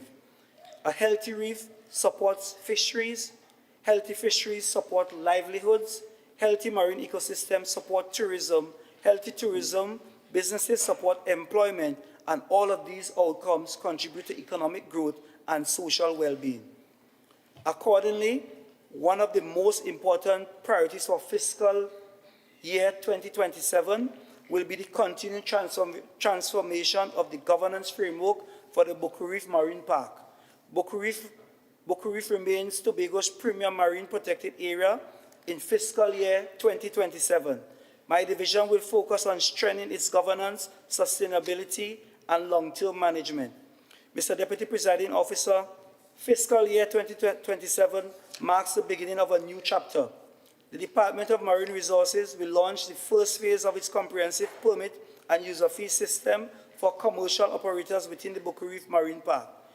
This initiative is not intended to create hardship for legitimate operators. I repeat again, Mr. Presiding Officer, Deputy Presiding Officer, this initiative is not intended to create hardship for legitimate operators, nor is it intended to impose unnecessary bureaucracy on those who have earned their livelihoods from these waters for generations. Rather, it is designed to create a fair, transparent, and accountable governance framework that recognizes the legitimate role of operators, while ensuring that those who benefit economically from the resource contribute to its protection and management. For the first time, commercial access to the park will be linked to a structural management regime capable of generating sustainable revenue for conservation, monitoring, enforcement, and visitor management activities. This represents an important step towards ensuring that the marine park can gradually become financially self-sustaining while reducing dependence on limited public resources. As the governance regime evolves, stronger management of the marine park will enhance the long-term viability of the tourism operators, vendors, accommodation providers, restaurants, and transportation services that depend on the continued health and attractiveness of the Boku Reef. Mr. Deputy Presiding Officer, underpinning this governance transformation is the Tobago Marine Park Bill 2026. This legislation represents one of the most significant environmental governance reform undertaken in Tobago in decades. The bill, which was passed unanimously by this Honorable Assembly earlier this year, establishes a legal authority necessary to designate, manage, finance, and enforce marine parks across Tobago. Importantly, it creates a framework necessary for modern marine protected area governance based on sustainable financing, stakeholder participation, scientific management, and effective enforcement. The unanimous support received by the legislation demonstrates a shared recognition across this Assembly that Tobago's marine resources require stronger protection and more effective governance if they are to continue supporting economic development. Mr. Deputy Presiding Officer, while the legislation now proceeds through the established national approval process, the department will not remain idle, awaiting its final enactment. During fiscal year 2027, Work will continue to ensure that the supporting regulation, operational system, fee structure, stakeholder arrangements, and administrative mechanisms are fully prepared for implementation when the legislations come into force. Extensive stakeholder engagement will continue throughout this process. Reef tour operators, fisher folk, dive operators, water sport providers, hotel operators, villa owners, environmental organizations, community groups, and other stakeholders will continue to have opportunities to participate in the shaping the future governance framework. Mr. Deputy Presiding Officer, another important initiative in furtherance of good environmental and natural resource governance is the reconstitution of the Buku Reef Management Committee. The committee will be given a more strategic and forward-looking mandate that reflects the evolving governance needs of the marine park. In its revised form, it will help guide the implementation of the marine park framework, support stakeholder engagement, facilitate coordination among agencies, and begin laying the foundation for the future co-management authority envisioned under the legislation. Ultimately, Tobago requires a governance model that can manage marine parks in a professional, transparent, and financially sustainable manner. The reconstituted committee represents an important step towards achieving that objective. Mr. Deputy Presiding Officer, while the Buku Reef remains our most recognized marine protected area, it cannot be our only one. The marine ecosystem of Northeast Tobago contains some of the island's most ecological significant and relatively intact coastal and marine habitats. They also form an important component of the UNESCO Northeast Tobago Biosphere Reserve. Accordingly, the division will continue advancing the scientific, legal, and consultative process necessary to support the eventual designation of a second marine protected area in Northeast Tobago. Preliminary planning work has already identified this area as a priority conservation landscape. During fiscal year 2027, additional scientific assessment, stakeholder consultation, and management planning activities will be undertaken to support a credible and evidence-based designation process. Member, you have 3 minutes speaking time remaining. This initiative is expected to generate opportunities for researchers, environmental consultants, community organizations, ecotourism operators, and technical specialists, while strengthening Tobago's international reputation as a leader in sustainable marine management. Mr. Presiding Officer, as I move towards the conclusion of this contribution, I wish to address the work of the Department of Natural Resources and Forestry as its affiliate organization, the Tobago Reforestation and Watershed Rehabilitation Program, in context of the critical role they play within a broader mandate of the division.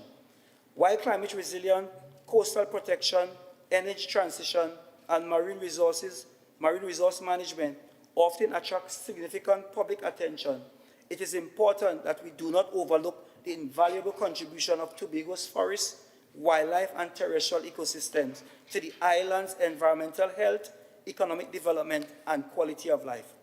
Tobago's forests are among our most strategic natural assets. They provide watershed protection, regulate water flows, stabilize soil, sequester carbon, support biodiversity, moderate local temperatures, and reduce vulnerability to flooding and landslides. They are, in every sense, natural infrastructure. At the center of this natural infrastructure stands the Main Ridge Forest Reserve, widely recognized as the oldest legally protected tropical forest reserve in the world since 1776. 250 years later, the foresight of those who acted to protect the Main Ridge continue to provide benefits to the people of Tobago. The reserve remains a cornerstone of the island's environmental resilience, supply ecosystem services that would be extraordinarily expensive, if not impossible, to replace through engineering infrastructure. Mr. Presiding Officer, the work of protecting and enhancing Tobago's natural heritage extends far beyond conservation. It also presents significant opportunities for economic diversification, sustainable tourism development, and job creation. Nature-based tourism is one of the fastest growing segments of the global tourism industry.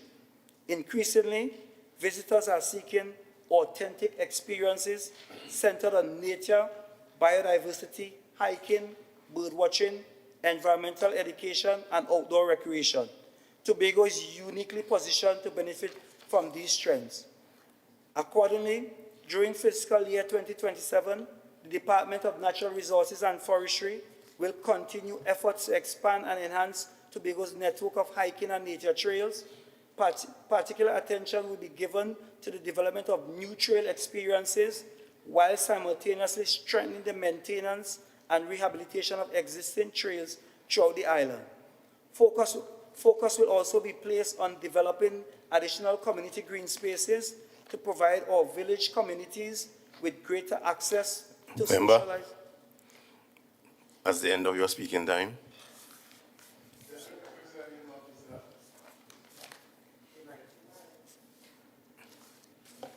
Presiding Officer, I beg to move that the member be granted additional time to complete his presentation. Members, the question is that 10 minutes of additional speaking time be given to the member. All in favor, say aye. Aye. Any against? The ayes have it. Member, you have 10 additional speaking time. Thank you, my colleagues. Accordingly, during fiscal year 2027, the Department of Natural Resources and Forestry will continue efforts to expand and enhance Tobago's network of hiking and nature trails. Particular attention will be given to the development of new trail experiences while simultaneously strengthening the maintenance and rehabilitation of existing trails throughout the island. Focus will be placed on developing additional community green spaces to provide our village communities with greater access to socializing and recreation opportunities that support general health and wellness and oneness of community spirit. These investments are intended to diversify Tobago's tourism product, promote social, integrated, and resilient communities, encourage longer visitor stay, increase visitor spending in rural communities, and create new opportunities for community-based enterprises operating within the nature and adventure tourism sector. Mr. Presiding Officer, Mr. Deputy Presiding Officer, the division also intends to improve the visitor experience at some of Tobago's most iconic natural attractions. During fiscal year 2027, the department will advance the establishment of observation lookout towers at the Main Ridge Visitor Center and at Pigeon Peak. These facilities are intended to enhance the amenity value of these locations, improve visitor experience, and create opportunities for environmental interpretation, research, and education programming. They will provide residents and visitors with unique opportunities to appreciate Tobago's natural beauty while strengthening the appeal of the island's ecotourism offering. The division also recognizes that effective environmental management requires a reliable supply of plant material to support reforestation, habitat restoration, environmental beautification, and climate-resilient initiatives.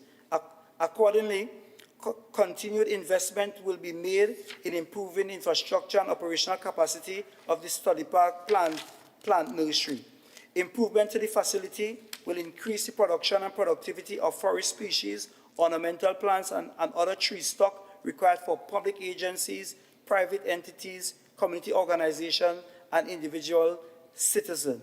Mr. Presiding Officer, biodiversity conservation and wildlife management will also remain important priorities.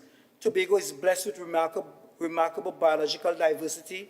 Our forests, wetlands, rivers, coastal ecosystems, and marine environment support numerous species of flora and fauna that contribute to the ecological integrity of the island and enhance its attractiveness as a tourism destination.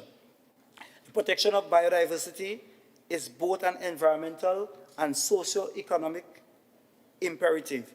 Healthy ecosystems provide ecosystem services that support agriculture, tourism, fisheries, water security, and climate resilience. Accordingly, the department will continue efforts aimed at wildlife protection, habitat conservation, invasive species management, environmental monitoring, and biodiversity research. These initiatives will be pursued in collaboration with local communities, education institutions, civil society organizations, and international partners. In closing, Mr. Deputy Presiding Officer, the programs outlined by my division reflect a clear commitment to environmental stewardship, climate resilience, sustainable resource management, and green economic development. Through investments in renewable energy, coastal protection, recycling, marine governance, forestry, and biodiversity conservation, we are building a Tobago that is more resilient, more sustainable, and better prepared for future challenges. I therefore commit these initiatives to this honorable House. I thank you.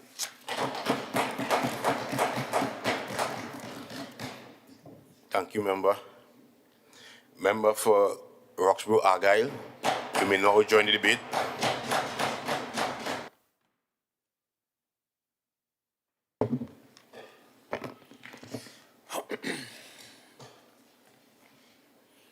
Good evening to the members of this honorable House.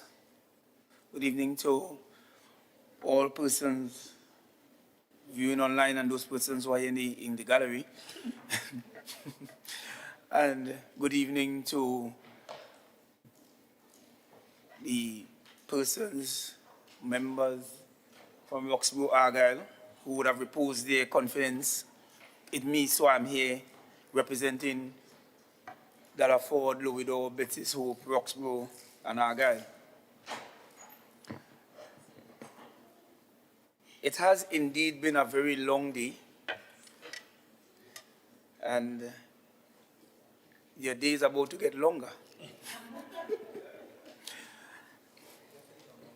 Yes, because this is the reason why we are elected to the House, to come to the House and to do the people's business.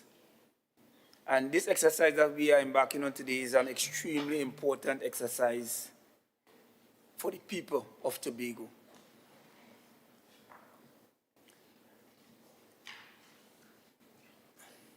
Mr. Deputy Presiding Officer, I seek leave under Standing Order 42.6 to read parts of my presentation.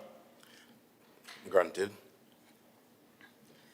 Education is the most powerful weapon you can use to change the world, as quoted by the great leader Nelson Mandela. Our education system must be seen as the vehicle through which all children can self-actualize. Any child living in Tobago, regardless of his or her socio-economic realities, must be able to transform their situation through education. Our education system must provide opportunities for children to develop academically, but also provide avenues for holistic development. Mr. Deputy Presiding Officer, children must not be made to adapt to the education system, but rather the education system must adapt to meet the needs of the learners. This administration, on assuming office in 2021, early 2022, started the transformation of the education system on the island by working towards ensuring that children of varying abilities had a seat at the table.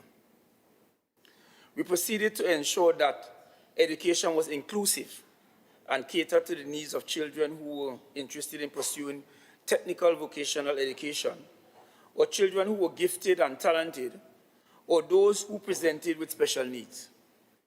The transformation of our education system has started, and therefore we need to continue with that thrust towards an all-inclusive education system.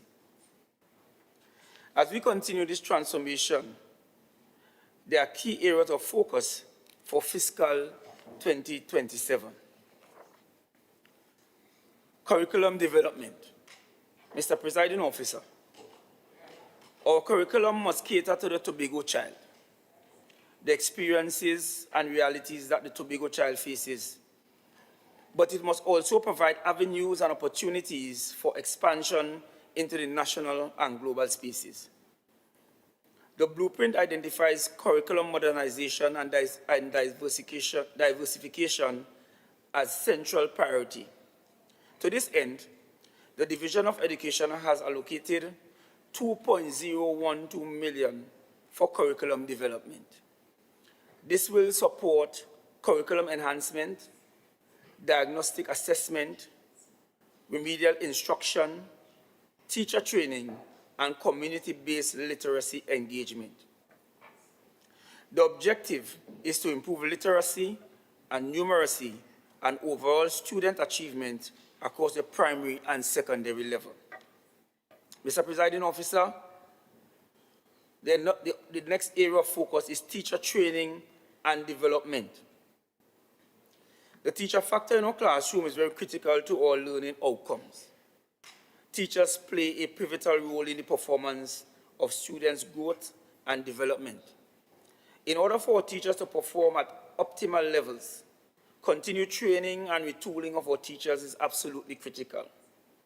The Division of Education, recognizing the importance of teacher training, intends to allocate $1.68 million in fiscal 2027 to the development of our teachers. This includes $480,000 for teacher training programs, $1.08 million for teaching and learning strategies, and $120,000 for the establishment of a help desk for teachers. Our teachers will be trained in the areas of literacy, numeracy, differentiated instruction, trauma-informed teaching, behavior management, AI, digital ethics, and formative assessment. Inclusive education. Mr. Presiding Officer, at the start of my presentation today, I said that the child should Member not be made for to... Argyle, for Roxbury Argyle, just pause 1 second as I choose spaces with presiding officer.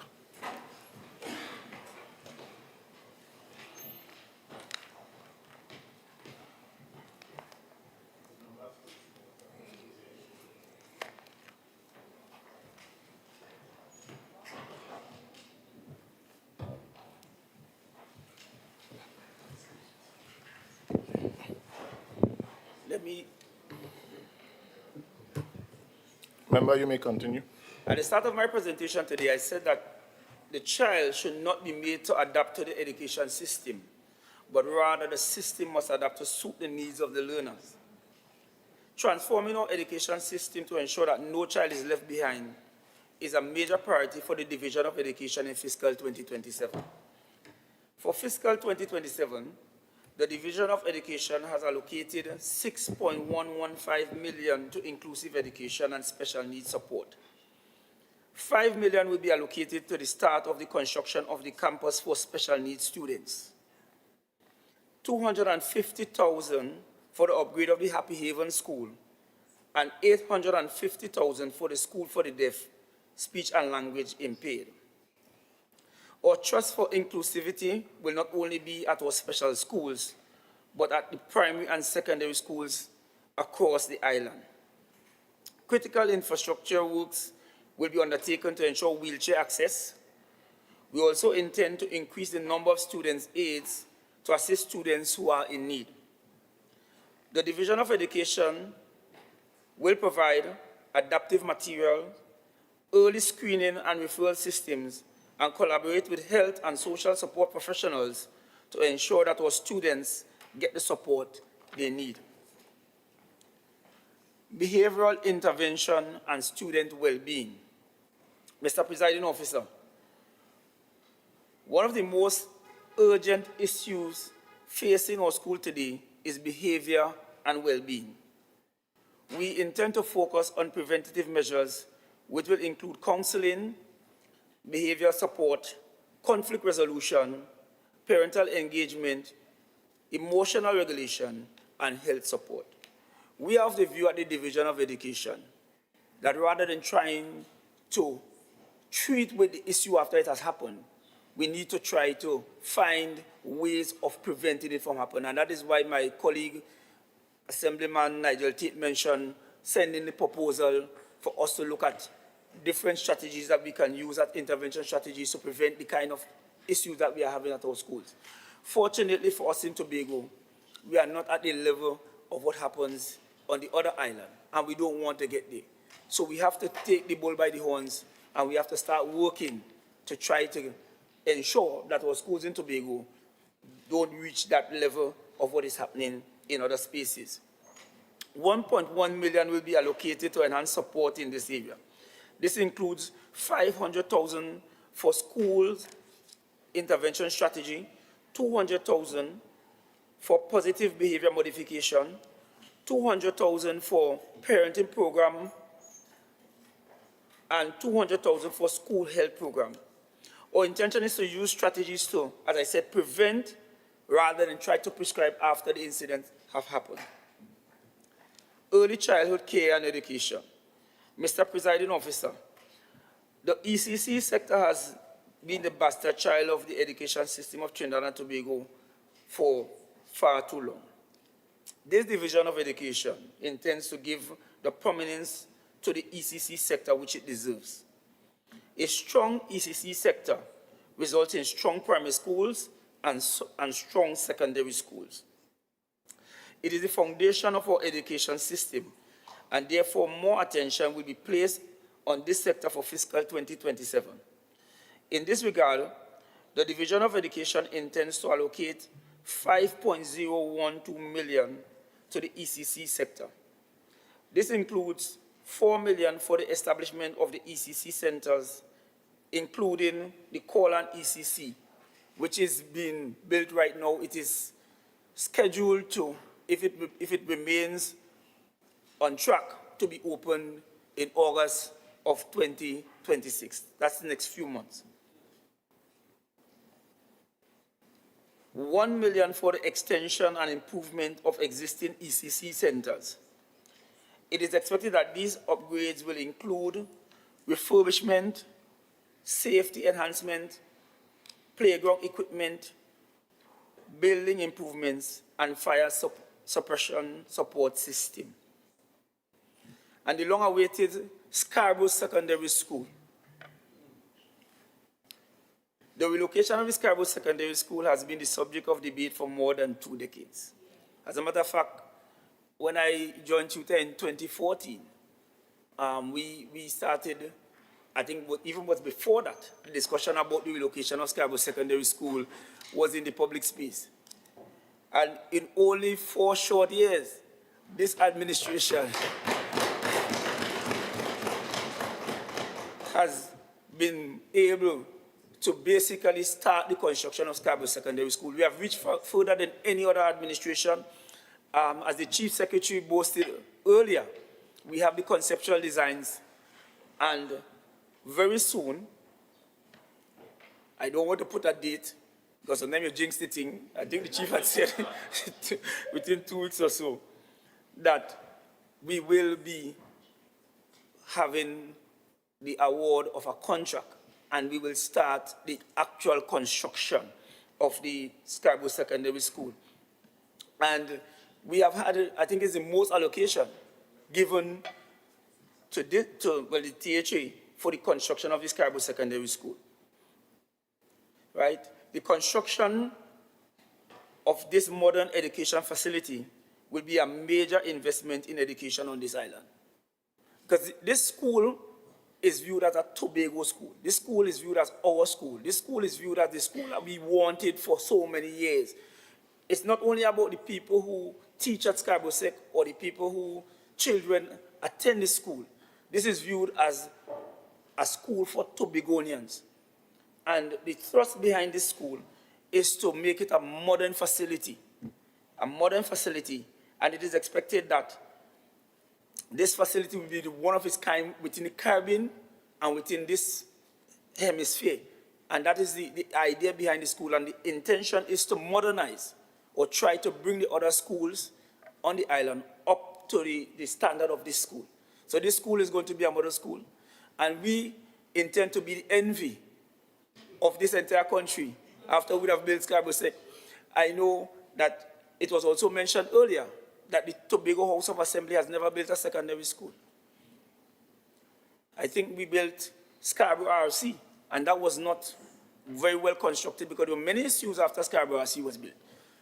But that was not built under this administration. We intend to ensure that when we have finished constructing Scarborough Secondary School, it will be the envy of the entire country and the entire Caribbean. Repairs and maintenance, safety and security. Most of the schools on the island are older than I am.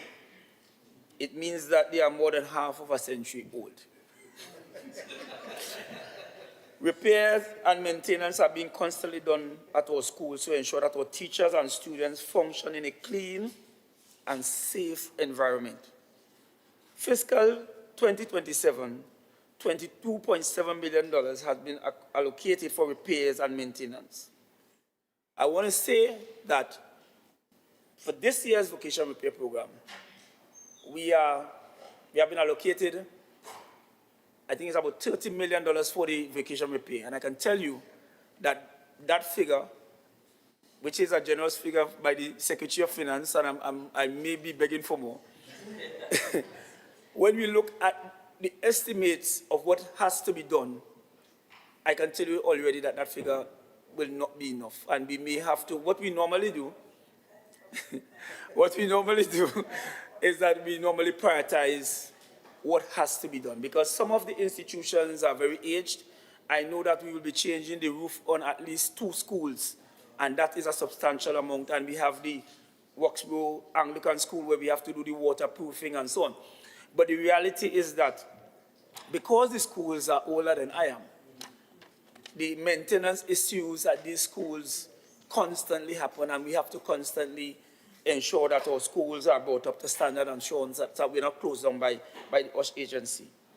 So, of that $22.7 million, $10 million for improvement, refurbishment, and extension of primary schools, $10 million for the refurbishment and extension of secondary schools, $500,000 for the USH compliance in primary schools, $500,000 for the USH compliance in secondary schools, $300,000 for security improvement in our primary schools, and you could understand why we have to look at that. $900,000 for security improvement in our secondary schools, and $500,000 for CCTV security at our primary schools. Well, the experience that we would have recently had at Plymouth tells us that we have to focus on our security and our security upgrades. And our ECC centers, we have already started to put CCTV cameras at those, and we intend to put at the others because we have had a lot of break-ins at our schools. And it just tells us what is happening now in terms of Tobago and the seriousness of security and making sure that we secure our infrastructure. These allocations will support structural repairs, roof works, electrical upgrades, sanitation work, classroom extension, fire suppression systems, PA systems, plumbing, and security upgrades.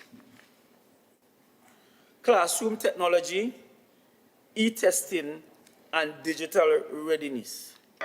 Mr. Presiding Officer, digital readiness is no longer optional.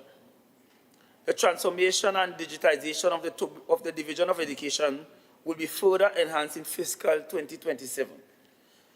The Division of Education has allocated $10 million for classroom technology, e-testing, networking, ICT strengthening, and digital readiness.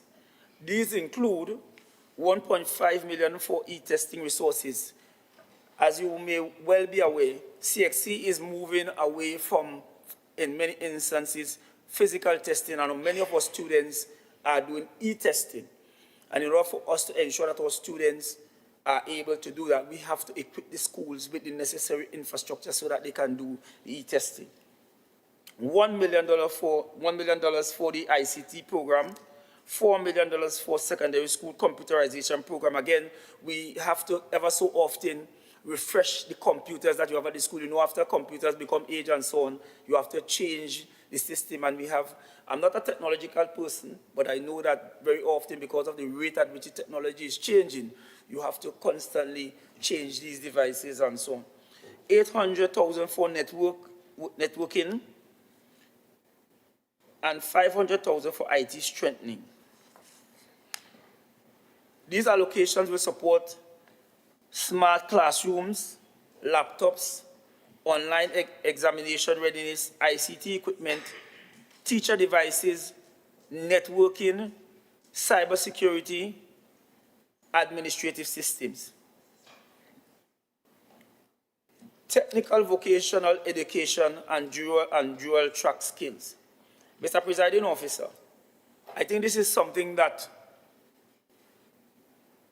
I know the work has started, but I believe that this is something that we need to put a lot more resources into. As educators, we know that children learn in different ways and at different rates. The theory of multiple intelligence speaks to how children learn, and not all children learn in the same way, but how we teach in our education system. Most of us, because of what exists, we use a broad brush approach. And in many instances, we do not cater for the children who are tactile, the children who want to touch or use their hands. And this administration is moving in that direction. We must provide them with the opportunity. All students who are technically gifted will benefit from an allocation of 2.765 million to technical vocational education. We have actually committed to the refurbishment of the Roxborough Trade Center during this year's vocation repair program. I have indicated to the administrator, I said, again, the money is never enough. But this year, we are going to focus on the Roxborough Trade Center. So some school may be left, not totally left, without doing anything, but we really need to look at what is happening in our tech voc. We really need to look at it, and we have to put our money where our mouth is. We cannot simply be talking about tech voc without really putting the resources into it. After we would have completed Roxborough, we want to give the commitment that Bonaccord is going to be revitalized. Right? It is absolutely important that we ensure that we provide opportunities for our young people in particular, those who are not academically inclined, to have this kind of support so that they can make themselves employable. We are having so many requests from young people for employment, but very many of them don't have any skill, they don't have any academic qualification, and therefore it is very difficult as an island, if we want to move forward and realize the kind of potential that Tobago has. We have to start by training our young people, and our tech voc avenues is one of the areas in which we can train our young people. So that this 2.765 million to technical vocational education will include 1 million for the Tobago Hospitality and Tourism Institute, 765,000 for the upgrade of the Roxborough Trade Center, and 1 million for the Skills Development Center at Wynn. This will support hospitality training, trade center upgrades, classroom extensions, washroom construction, fencing, and the development of the multipurpose technical and vocational training facility. Mr. Presiding Officer, a country's education system determines a country's rate of development. Every other sector depends on the education system to provide them with the quality human resources to fuel their production. I want to say that again so that it sinks in. A country's education system determines a country's rate of development. Every other sector depends on the education system to provide them with quality human resources to fuel their production. Our education philosophy will determine the kind of citizen our country produces. Our blueprint which is our mandate from the people, clearly identifies how we can transform our education system and therefore make Tobago the greatest little island on the planet. The areas highlighted today are critical to the transformation of education, but many other areas within the Division of Education will receive greater attention in fiscal 2027.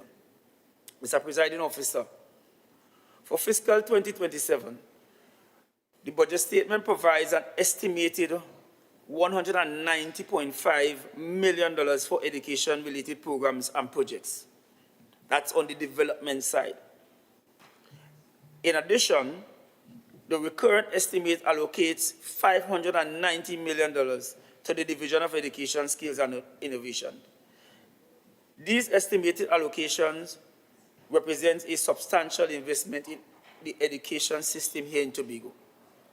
The Division of Education will continue to press forward with the mandate of developing our human capital. Tobago's future depends on us. I thank you.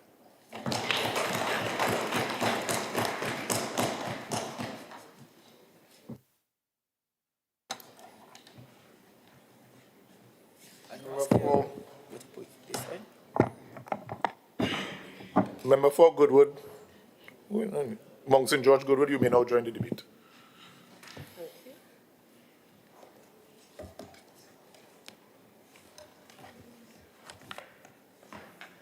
Thank you, Mr. Presiding Officer. Mr. Presiding Officer, I would like to invoke Standing Order 42.6 for the presentation of my contribution. Leave is granted. It is a distinguished honor to rise in this House in support of a vision that seeks not merely to improve governance, but to transform it. At a time when technology is reshaping economies, redefining industries, and alerting the ways citizens interact with public institutions, Tobago cannot afford to stand still. We must build a public sector that is innovative, responsive, and equipped to meet the demands of a rapidly changing world. The responsibility entrusted to me by the people of Tobago and our Honorable Chief Secretary is therefore not simply administrative, it is transformational. It is about reimagining how the THA works, modernizing systems and processes, harnessing digital technology, data and artificial intelligence to improve decision-making and service delivery, and ensuring that every Tobagonian benefits from a public service that is agile, citizen-centered, and future-ready. Mr. Presiding Officer, the global and regional outlook presented by my colleague, the Secretary of Finance, Trade, and the Economy, underscores the urgency of institutional strengthening. In a world of physical constraints, geopolitical uncertainty, and technological disruption, Tobago cannot afford outdated systems of governance. Mr. Presiding Officer, the international landscape is defined by rapid technological change. Artificial intelligence, digital platforms, and automations are reshaping economies, governance, and societies. The World Bank 2026 Digital Development Report highlights that countries investing in digital infrastructure and AI capabilities are experiencing productivity gains of up to 25%. Conversely, those lagging behind face widely inequality and diminish competitiveness. For small island developing states like Tobago, digitization and AI present both risk and opportunity. Risk includes cyber vulnerabilities and digital exclusion. Opportunities include leapfrogging traditional development pathways by adopting smart governance systems. The regional outlook. Mr. Presiding Officer, across Latin America and the Caribbean, digital transformation is uneven. In Latin America, Development Bank notes that while some countries have advanced e-governance platforms, many remain constrained by weak institutional capacity and limited broadband penetration. The region's structural low growth trap can only be broken by investing in digital infrastructure, AI-driven innovation, and workforce upskilling. Tobago must position itself as a leader in digital governance within the Caribbean. The national outlook. Mr. Presiding Officer, the Trinidad and Tobago has made stride in ICT adoption, but challenges still remains.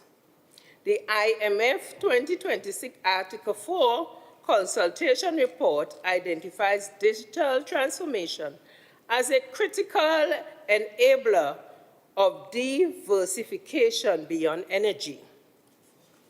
The central government's investment in broadband expansion and digital literacy programs provide a foundation. However, Tobago must complement these efforts with its own AI-enabled governance system to ensure inclusivity and resilience. Tobago's outlook. Mr. Presiding Officer, Tobago's economy and society are ready for transformation. With a labor force participation rate of 68.4% and a growing share of tertiary educated workers, the island has the human capacity to embrace digitization and AI. The Tobago House of Assembly must lead by example, modernizing its institutions, digitizing its services, and embedding AI into its operations. The Tobago House of Assembly must evolve into a digital-enabled, AI-assisted institution. This is not optional. It is essential for resilience, competitiveness, and prosperity. This is an integral part of the pathway to prosperity. The Strategic Development Planning Pathway, adopted as a policy by this TPP administration, provides a clear roadmap for building the Tobago we envision. A Tobago that is innovative, resilient, efficient, sustainable, and globally competitive. Achieving this vision requires more than ambitious plans and policies aspirations. It requires strong institutions, effective leadership, modern system, and a public service capable of responding to the opportunities and challenges of a rapidly changing world. It is against this backdrop that the Department of Public Sector Modernization and Digital Transformation was established. That is what we will be called henceforth.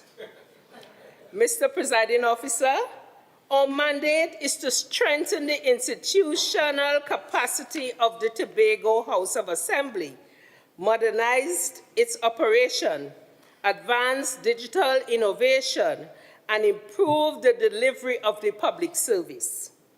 Our responsibility is to ensure that the system's processes and the people that drives the THA are equipped to support the Tobago's development agenda, both now and in the future. The future will not wait for Tobago. We must therefore build a public service that not only prepares to adapt to change, but capable of anticipating it, shaping it, and leading it.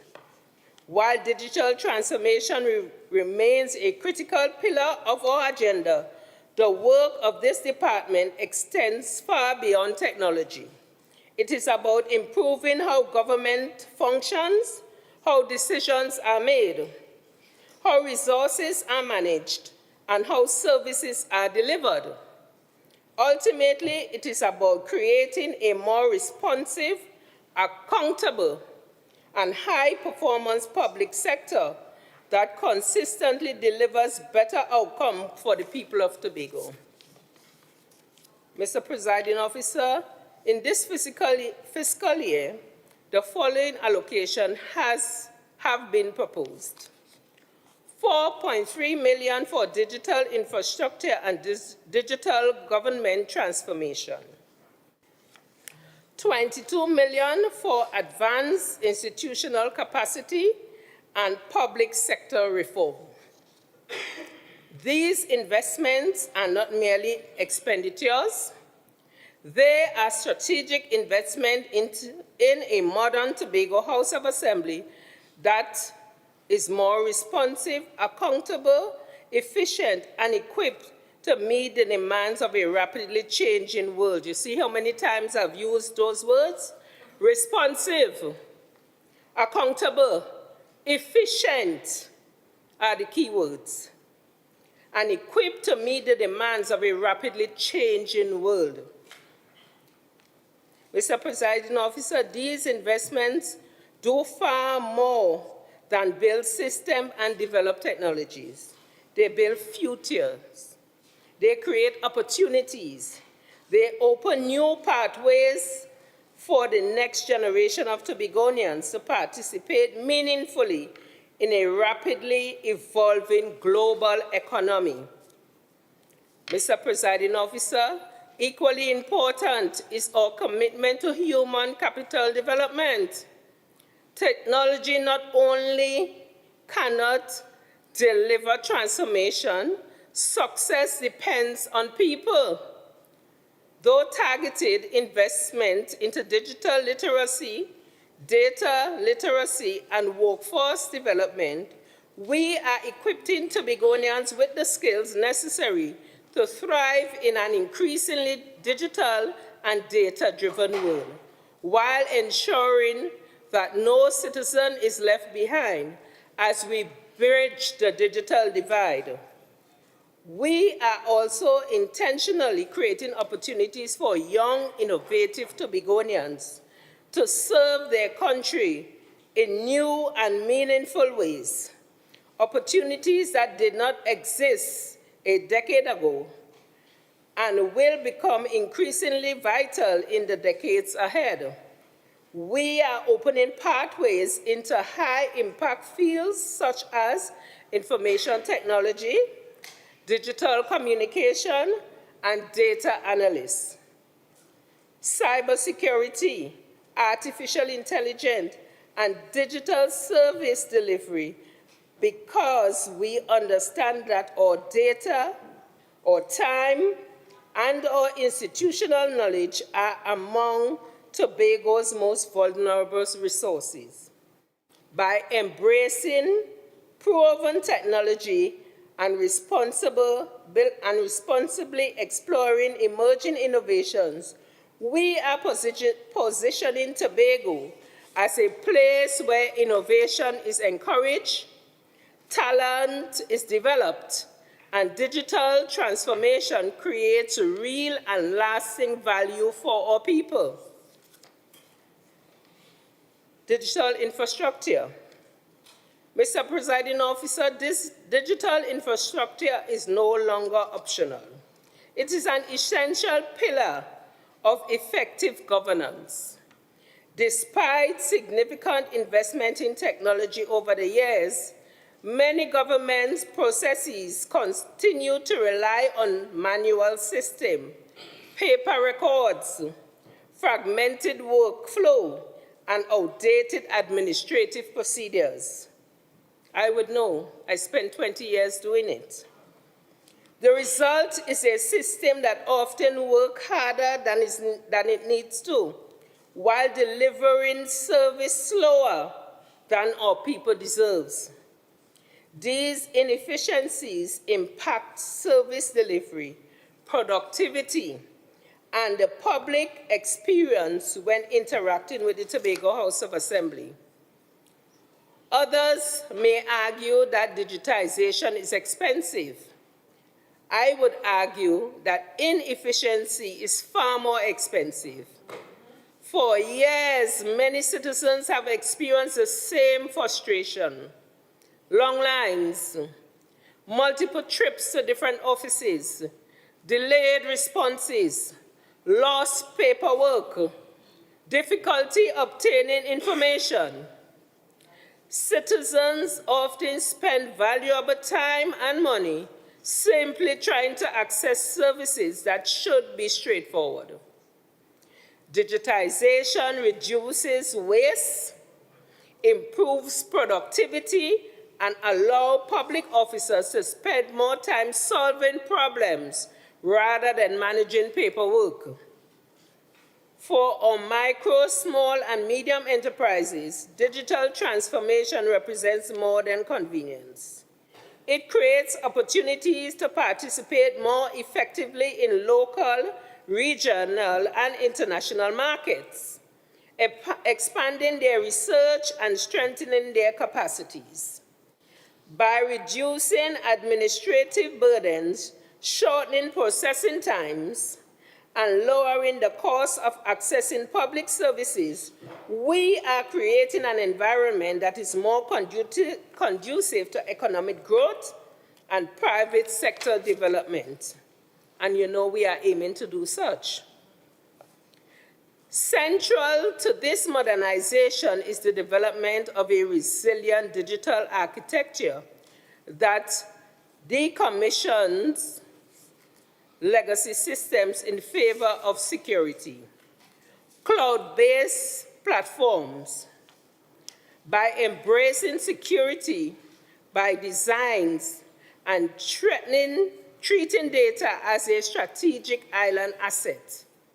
The strategy facilitates compatibility across divisions, breaking down silos to enable data-driven decision-making. So probably some of those the divisions that are on their way to being digitized may have to relocate some of that funding to our division. The funds requested will support the implementation of a comprehensive digital transformation strategy aimed at fundamentally changing how the THA operates. Mr. Presiding Officer, the unification of Tobago House of Assembly's operating environment and the standardization of work processes represents the foundation of our modernization agenda. Our vision is simple. One assembly operating through one cohesive framework, guided by policy, driven by strategy, delivered through projects, and executed through measurable daily tasks.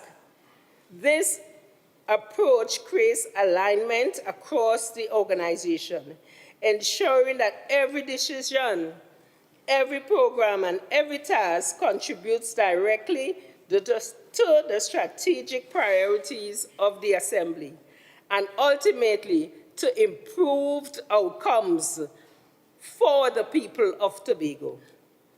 At the center of this effort is the Tobago Public Service Modernization and Transformation Strategy, the flagship framework that will guide the evolution of the THA in a more connected, efficient, transparent, and performance-driven institution. This strategy includes 1, the establishment of an integrated THA employee portal. 2, the advancement of the integrated financial management information system. 3, the development of the electronic payment and digital transaction platform.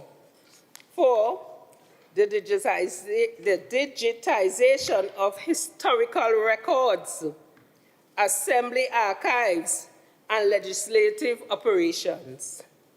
The implementation of the Strategy Development Performance Plan portal. Next, the implementation of a modern electronic record and document management system. Data governance, cybersecurity, and digital resistance program. Next, the digitization of workforce approval and administrative workflow. And last but not least, human resource and procurement modernization initiatives. We know how much that is needed.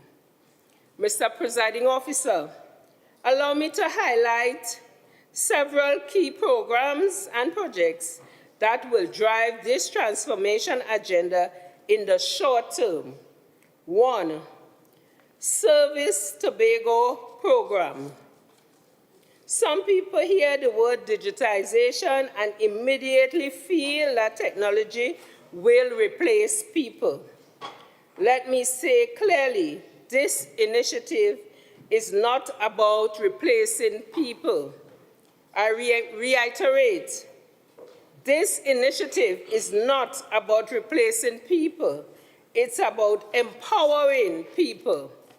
It's about allowing a mother in Charlottesville, a fisherman in Speyside, a farmer in Mason Hall, and a small business owner in Mount St. George to access government services more easily and more efficiently. Through the Service Tobago program, citizens will be able to submit applications online, make payments electronically, and track services without having to travel from office to office. Government services should be accessible and convenient as the online banking services many of us already use today. Tobago Digital Commerce Transformation Program. The program will expand digital payment acceptance among Tobago's micro and small businesses, especially vendors in tourism, in the market, and community commerce, so that more transactions can be completed electronically instead of relying on cash. We know how dangerous having cash can be. Artificial Intelligence Adoption Framework for the Tobago House of Assembly serves as the fundamental roadmap for the responsible integration of emerging technologies into the public service. Informed by international benchmark, this framework will allow the Tobago House of Assembly to balance the pursuit of high-level operational efficiency with a steadfast commitment to preserving public confidence. The THA's employee portal. Mr. Presiding Officer, the THA employee portal will serve the citizens' digital home for our workforce, moving us away from fragmented manual processes toward a unified, efficient operating environment.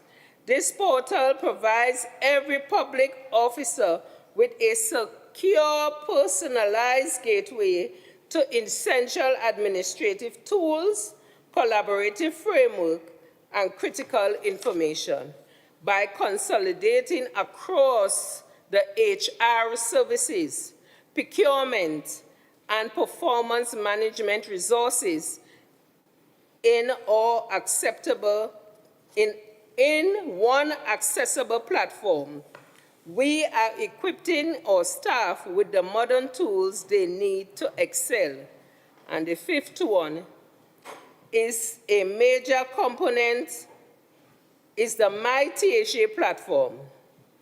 A major component of this transformation will be the development of the MyTHA platform, envisioned as a single digital gateway through which citizens, businesses, and stakeholders can access government services, monitor public projects, and engage with the Assembly more efficiently. This initiative represents a significant shift towards a more accessible, citizen-focused public service, diaspora relation and engagement. Mr. Presiding Officer, Tobago's development extends beyond our shores. The department recognized the importance of strengthening relationships between Tobagonians living abroad and leveraging the skills, expertise, investment potential, and network of our diaspora community. Our objective is to ensure that Tobagonians abroad have meaningful opportunities to contribute to national development while remaining connected to the island they call home. Through our digital transformation agenda, we intend to use digital tools and engagement platforms that will strengthen communication and collaboration between Tobago and its diaspora. To that end, I can report that the Tobago Diaspora Program has moved into operational readiness testing. The public-facing structure has been built out, the website pathway and public entry points have been reviewed, and the core workflows have been mapped and launched, and the launch communication reporting requirements, soft launch checked, and finally go or no-go requirements have been prepared. In practical terms, the program is no longer waiting on more conceptual work. It is now being organized for controlled public launch. The remaining work is therefore mainly a matter of leadership approval and launch sequencing. The key decision now are to recruit the supporting roles and confirm related details.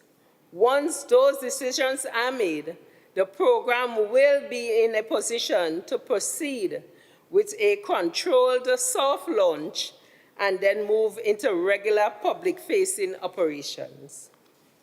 Mr. Presiding Officer. Member, you have 3 minutes of speaking time remaining. Mr. Presiding Officer, technology alone does not create transformation. Strong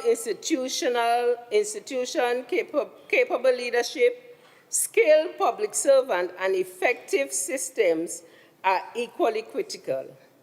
22 million is being proposed to strengthen the foundation of public sector performance and accountability.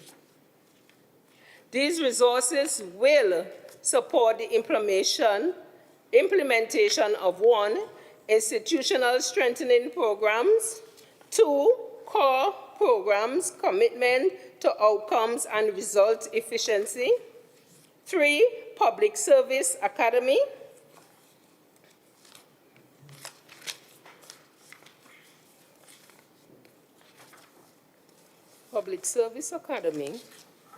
and 4, public service delivery and quality improvement. 5, change management and public service transformation.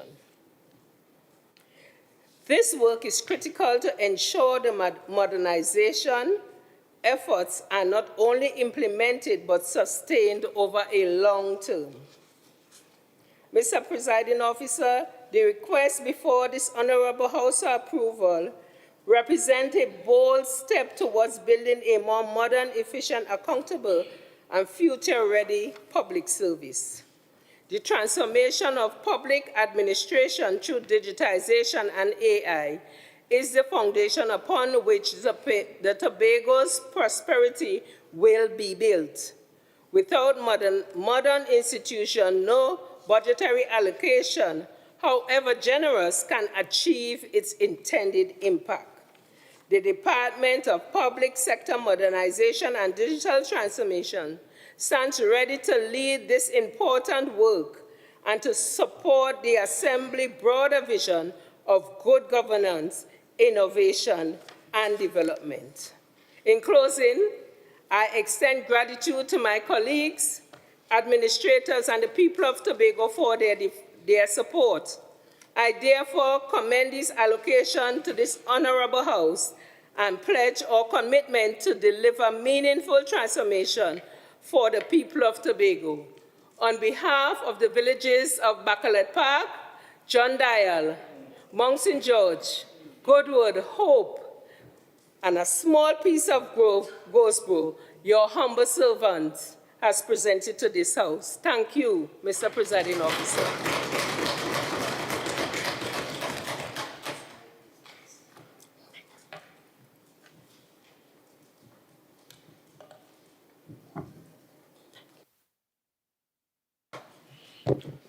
Member for Bethesda, Scato, you may now join the debate. Woo. Thank you. Thank you, Mr. Presiding Officer. It is now 8:02, and typically we would have taken a break for dinner. I beg to move that this House remains seated until all the business on the order paper is completed. Honourable members, the question put is that this House remains seated until all business on the order paper are dealt with. All in favour say aye. Aye. Any against? This House shall remain seated until all business on the order paper are dealt with. Thank you, colleagues. Thank you, Mr. Presiding Officer. Last year, in this position on budget debate night, I was representing the Division of Education, Research and Technology. And now, I'm here with what I think is one of the most challenging divisions that I lead with a trusty, hardworking, and committed Assistant Secretary who also serves as your assistant, Assembly Member Nikita Percy. Perfect combination, and I just want to give kudos to the Chief Secretary for a match made in heaven.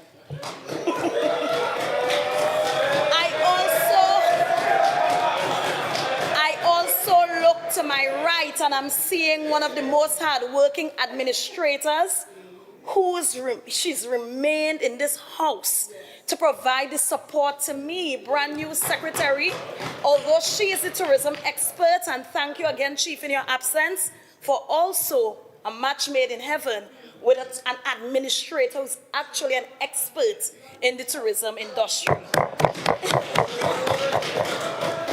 Now you know, it means now that I have no excuses, yeah? So, Mr. Presiding Officer, I wish to start, as I always do, by thanking the residents of Bethesda, Legislature, Golden Lane Woodlands, the homes of Adventia, and thank you, Mr. Jofield, for expanding that development for me, to ensure that I recognize a very difficult election period, but they made the right decision. And so thank you again, residents, as always. The third time you've given me this opportunity to stand in this august House and represent you and the residents of Tobago and Trinidad and Tobago by extension. Mr. Presiding Officer, the Division of Tourism, Antiquities, and the Creative Industries is one of Tobago's most powerful developmental engines. Tourism brings the world to our shores. Our heritage tells the world who we are. And our creative industries convert that identity into products, into experiences, into livelihoods, and into export value. For far too long, tourism has been measured mainly by arrivals and promotion, while a once advanced approach to cultural engagement has been reduced to a series of events just called culture. This division is moving past that limited view, Mr. Presiding Officer. We are building a modern destination management and creative economy framework where communities are deliberately connected to opportunity. Our cultural inheritance is protected, our tourism assets are strengthened, and Tobago is better positioned to compete with authenticity, quality, and most importantly, with confidence. Our objective is equally clear: to transform Tobago from a destination defined by tourism seasons into one that attracts visitors, investment, and most importantly, economic activity throughout the entire year. The work before us in fiscal 2027, therefore, has to do with investing in systems that can generate measurable results, support entrepreneurs, improve visitor experience, preserve heritage, and create more opportunities for young people and communities across the 15 districts of Tobago. This is the central direction of the Division of Tourism, Antiquities, and the Creative Industries. It is implementation, integration, accountability, and most importantly, sustainable growth. Mr. Presiding Officer, you were once an assistant secretary in this esteemed division, and you know for sure that our division, your former division, has been acutely focused on employment, entrepreneurship, and enterprise development. Across tourism, heritage, and the creative industries, the division is strengthening pathways for communities, for young people, for cultural practitioners, for entrepreneurs, and for businesses to be able to participate more fully in Tobago's economy. Fiscal 2027 should therefore be seen as an investment in programs and projects, and as an investment in livelihoods, skills development, community resilience, and most importantly, sustainable economic opportunity. Mr. Presiding Officer, this emphasis on opportunity is not merely aspirational. Between January 2022 and May 2026, the division has directly supported employment opportunities for 134 persons through contract, daily rated, and short-term engagements. These figures demonstrate that investment in tourism, heritage, and the creative industries already contribute to employment and economic participation. Fiscal 2027 seeks to build upon this foundation by creating additional opportunities through tourism development, heritage preservation, and creative economic expansion. What has been done under this administration's tenure? Well, we have established the Department of Antiquities as Tobago's principal institution for heritage protection, documentation, public education, and sustainable heritage development. We have designed the Creative Industries Department as a distinctive pillar within the DTACI, with a mandate focused on production systems, sector intelligence, creative registries, market access, and performance management. We have aligned the work of the division and our special purpose companies with the SDPP 2025 to 2045, starting with, of course, the blueprint or mandate for this 4-year term. In this regard, Mr. Presiding Officer, we have reinforced Tobago's culture as the foundation of the division, and from which all the tourism and heritage selling points, as well as public educational activities, are derived. In relation to the SDPP, we have begun training and sensitization sessions with departments and special purpose companies, and led in the setting up of an online portal for the implementation of said SDPP. We have also piloted the Sustainable Community Tourism Grant Program allocating 50,000 each to 4 communities thus far to develop new community-based tourism attractions. We have successfully delivered the 2026 National Carnival celebrations in Tobago, strengthening support for Carnival stakeholders, showcasing Tobago's creative industries, and strategically positioning the Tobago Carnival, Heritage Festival, and Blue Food Festival as premier national tourism and cultural assets through their promotion during our National Carnival celebrations in Trinidad. Special commendations are extended again to the local steel pan fraternity for their continued showing of excellence at the national level. The division has also advanced connectivity recovery and market access through engagement with airlines, aviation partners, and regional bodies while maintaining direct connectivity with the United Kingdom, Germany, and Barbados. We have also progressed the IDB Technical Cooperation Program, T1140, supporting the development of Tobago's first tourism air policy and air service developmental strategy. We have also delivered more than $52 million in tourism infrastructural works over the past 4 years across the island, including upgrades, repairs, signage, accessibility improvements, and visitor amenity enhancements across key tourism and heritage assets. We have expanded destination visibility through TITA-led trade engagements, the 101 Selfie Spots initiative, Google Street View and virtual reality destination mapping, and sustained international marketing activations. We have also signaled our commitment to transition Tobago towards becoming a year-round tourism destination through expanded destination marketing, enhanced connectivity, strategic festival promotion, and the development of niche tourism experiences that encourage visitation beyond traditional peak seasons. And let me park parenthetically, according to the Chief Secretary here.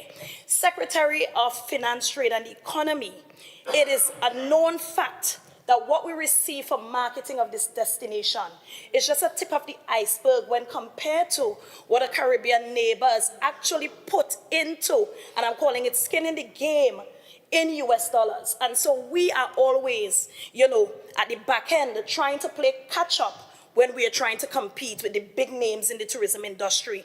And so we continue to be very appreciative of the support rendered to us, even outside of our allocation.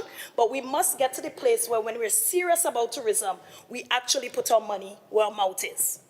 We have strengthened tourism and the creative sector capacity through Youth in Tourism, the launch of the Tourism Scholarship Program in collaboration with the Division of Education, Skills and Innovation, the Artists in Residence Program, and consistent regional success by Tobago's youth tourism representatives. And by the way, we're going to be deciding on the Junior Secretary of Tourism tomorrow, colleagues, and I'm inviting you to the Scarborough Library from 9:30 a.m.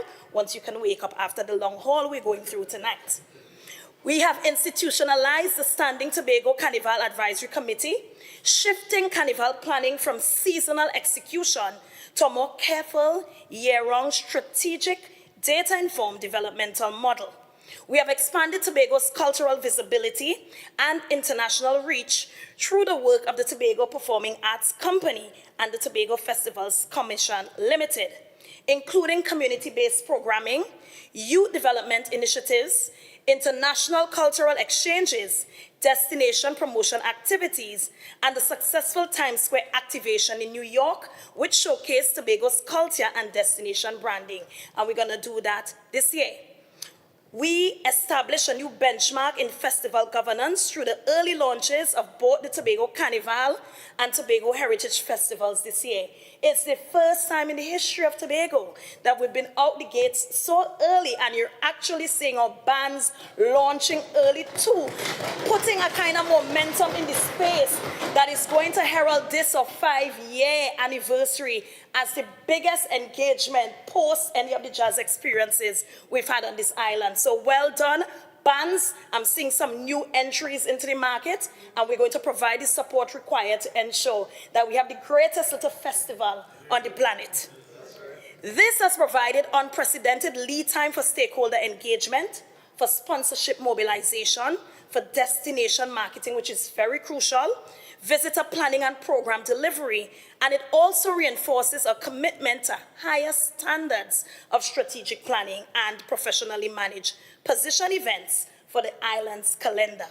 Through disciplined commercial management and revenue diversification, we have steered Pigeon Point Heritage Park Limited to increase total income from $7.9 million in 2023 to $7.86 million in 2025, while net ordinary income rose to $1.33 million following a strong financial recovery. Which other special purpose company in the Tobago space can boast of a profit? My special purpose company can. It doesn't mean that we're not providing some subventions to them, Ms. Secretary. Also important to note is that based on performance during the first 4 months of 2026, the Pigeon Point Heritage Park Limited has already recorded net income of $655,722 and is on track to outperform its strongest financial year to date, demonstrating the continued sustainability and commercial viability of one of Tobago's flagship tourism attractions. We strengthen Tobago's position within the growing sport tourism market through the support for the internationally recognized events and competition, including your baby, Mr. Presiding Officer, the Dodds Diving World Championships in Charlottesville that you've now passed the baton on to Assistant Secretary Percy. The first event staging outside of Norway, generating international exposure for Tobago and reinforcing the island's reputation as a destination for niche sport tourism experiences. We have successfully supported the transition of the new A&R Robinson International Airport Terminal into its operational phase and recently stood as witnesses to the formal handover of all certifications, warranty documentation, and operating manuals from the Ministry of Transportation to the Ministry of Transportation and Civil Aviation and the Airports Authority of Trinidad and Tobago from the Ministry of Works and Infrastructure.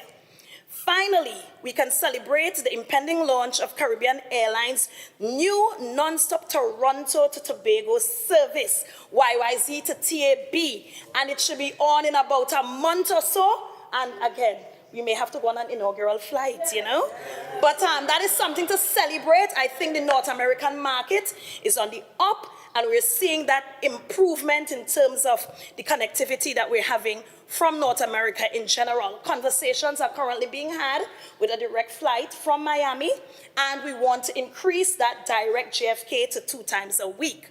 This signals our continued dedication to strengthening Tobago's international airlift capacity, improving market accessibility, which has always been the challenge we faced, and supporting long-term visitor growth from one of the destination's priority source markets. What is currently ongoing in DT ACI? The realignment of the tourism function continues, with emphasis on stronger governance policy, coordination, program delivery, stakeholder engagement, P4 integration, and PRF-ready performance monitoring. The Sustainable Community Tourism Grant Program is currently being redesigned into a broader Sustainable Community Tourism Program, moving beyond grant disbursement towards structured community tourism development, procurement oversight, and of course, involvement and inclusion from our area representatives. I think that's very important. We campaign on this, and so we must have a part to play in the final outcomes. Relevant work on airlift, cruise development, and destination connectivity remains active. You know, we continue to lament on our falling cruise numbers, but of course, Secretary with responsibility for strategic planning and development, also area representative of Scarborough-Mongrace. We'll have to work together because Tobago definitely needs a new port. Definitely. Tourism standards and industry competitiveness are also being strengthened through support for Green Key, the Trinidad and Tobago Tourism Industry Certification Program, and TTAL's PRO Tourism Initiative. Tourism infrastructure and visitor experience upgrades will continue across public assets, beaches, heritage sites and visitor facilities with increased focus on accessibility, safety, destination packaging, and crisis readiness. And of course, I'll be leaning on your expertise, Secretary with responsibility for the environment, climate resilience, and energy as we continue there. Digital transformation remains a priority, and yes, Secretary Morrison, because you said it, we're going to be working with you, so we're not duplicating your efforts through destination mapping, visitor safety tools, data collection, internal digitization, and improved tourism intelligence for evidence-based planning. And we have a new director of antiquities, former presiding officer, and she is working extremely hard at the moment, and she will continue to develop our heritage policy, our legal safeguards, IP and data sovereignty protocols, research partnerships, and frameworks of ethical heritage monetization guidelines with specialist legal support. I also want to touch on the fact that we've been engaging more with our Council of Elders, and the Ancestor Initiative that we've been speaking about for a while would be advanced to capture oral histories, traditional practices, cultural knowledge, historic sites, and community-based heritage assets before they are lost. We saw the walking library that we just lost in Mr. George Stanley Baird, and so as we continue to document, all of that heritage and institutional knowledge that we should be passing on, we are taking it extremely seriously. Thank you so much for that, my colleague. Youth development, scholarship support, school outreach, creative skills training, and stakeholder engagement continue to build a stronger pipeline of tourism, heritage, and the creative sector professionals. What is coming? The Creative Industries Department will move from design to operational delivery with its core units activated and the Creative Industries Register launched as a public platform for formalizing local creatives and enterprises. The Tobago Cultural Capital Program will advance TPAC, strengthen cultural event and festival enhancement, and position major cultural programming as a drive of training, excellence, and economic opportunity. The Heritage Festival Homecoming Campaign. We're celebrating 40 years of the Tobago Heritage Festival, and we are proposing to commercialize that model of the 40th anniversary and will target diaspora participation, digital broadcasting, business investment, and reduce dependence on subvention over time. The monetizing of the Tourism and Culture Program will support the Creative Tourism Action Council, a museum gift shop pilot, creative economy and careers training, and stronger commercial pathways for locally produced cultural goods and experiences. We are also going to launch the Antiquities Awareness Program, and I'm seeing Director Taylor has already begun, and we will complete phase 1 of the Antiquities and Heritage Preservation Unit, initiate the Heritage Asset Registry, and deliver public education, school-based heritage modules, and stakeholder training.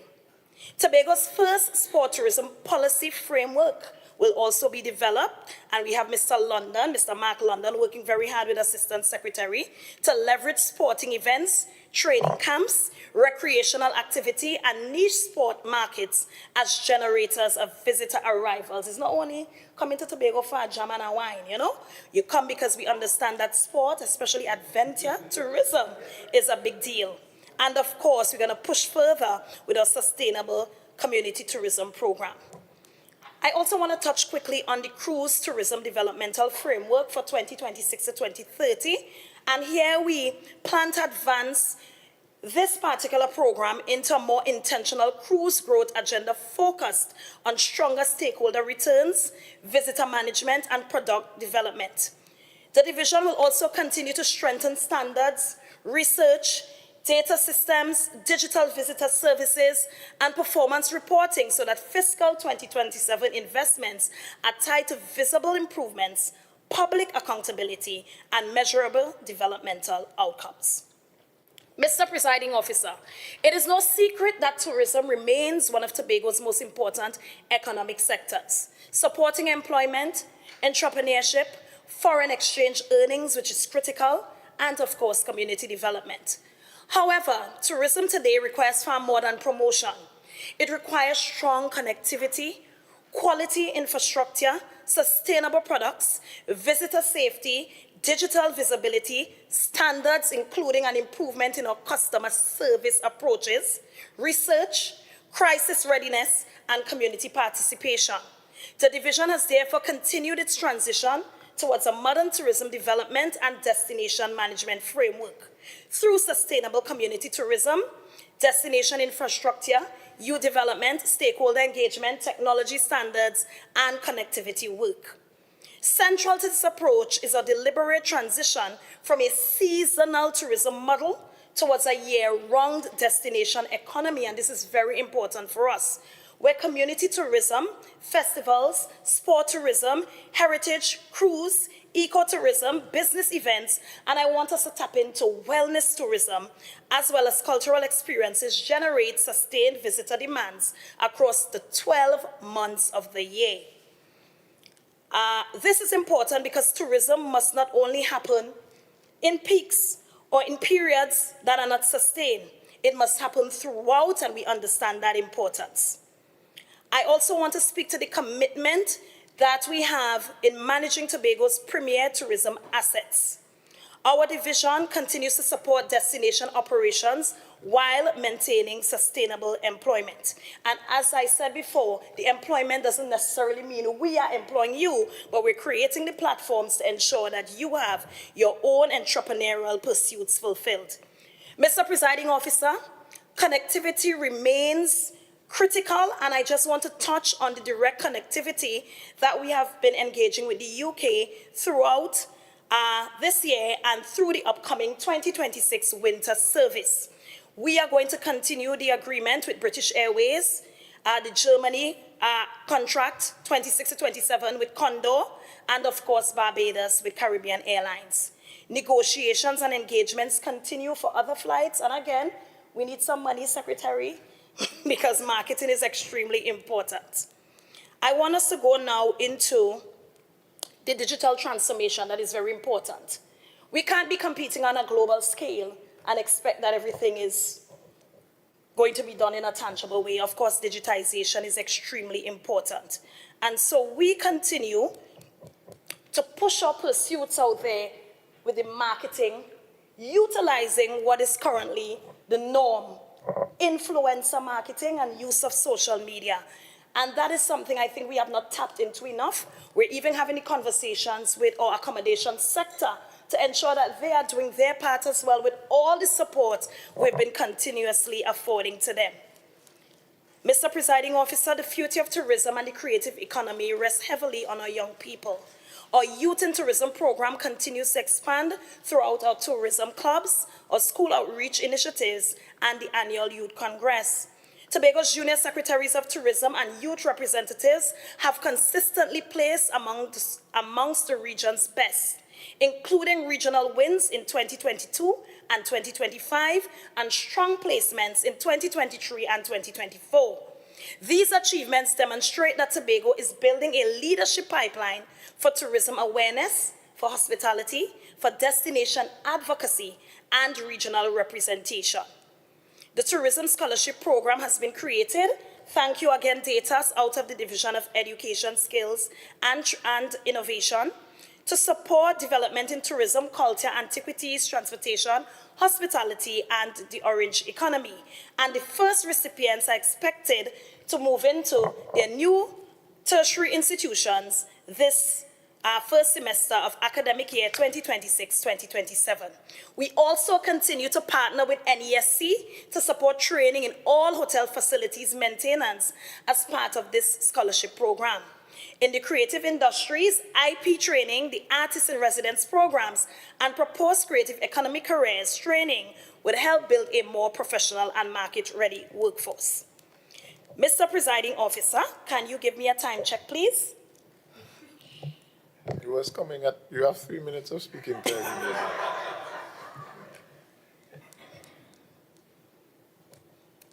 Mr. Presiding Officer, in the creative industries, the division is completing the diagnostic and structural designs for the creative industries register. This will move beyond a simple list of artists.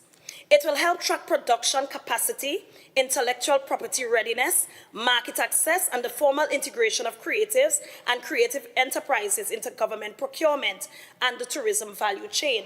We also want to speak to the new developments we're going to have in this year's Tobago Carnival, inclusive for the first time of a Tobago road march competition, and y'all should, because that is going to encourage a higher level of standard of the musical pursuits of our artists, as well as the training and development required to ensure that this could be marketed globally. Fiscal 2027 will be characterized by operational delivery, measurable impact, and deliberate monetization. The division will prioritize the following consolidated deliverables: tourism realignment and institutional strengthening, tourism program expansion, connectivity, airlift, and cruise development, sport tourism policy framework delivery, tourism infrastructure, destination management and visitor experience, technology research and tourism intelligence, tourism standards and certification, youth development and capacity building, creative industries. The department will go live. Our creative industries register and marketing access will also be formalized. Our Tobago Cultural Capital Program will also be initiated, and of course, we aim to monetize our tourism and culture programs. Additionally, antiquities awareness and heritage preservation will also be a focus. Mr. Presiding Officer, as I aim to close, and considering all that has been shared during this contribution, I now wish to speak specifically to our allocation and hope that that allocation can be increased by the time we actually get that, that covering for the new fiscal. Mr. Presiding Officer, $193.28 million for recurrent expenditure has been allocated for the Division of Tourism, Antiquities, and the Creative Industries for the new fiscal. Significant to note in this investment are strategic allocations to the Division Special Purpose Companies. Thank you, Secretary Roberts, namely $50 million to TTAL, $40 million to TFCL, and to TPAC, $8 million. Collectively, these allocations provide a coordinated investment of $291.28 million directly towards tourism development, destination marketing, heritage preservation, festival development, and expansion of Tobago's creative industry. Mr. Presiding Officer, I'm going to await one of my colleagues to give me 10 minutes of speaking time so you would not catch me off guard.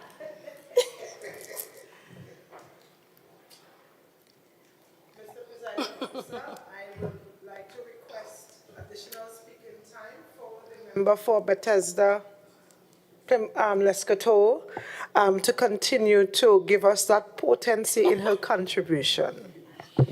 Members, the question is that 10 minutes of additional speaking time be given to the member.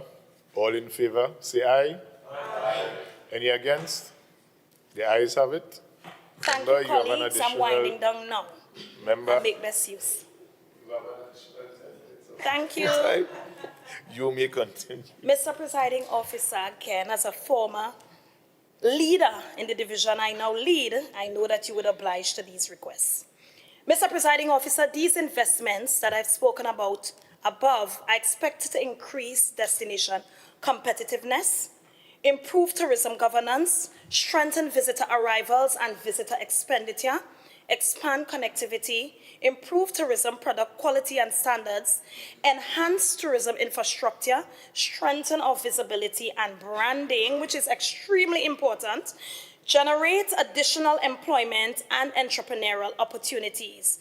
But it's also expected to expand cultural exports and the creative enterprises. We also hope that it improves our heritage preservation, strengthens our international brand positioning, increased community participation in the visitor economy, expand our youth in tourism development, and improve data collection and destination management.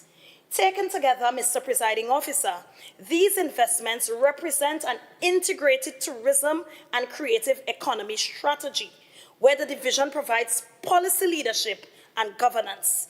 TTAL drives the destination demand.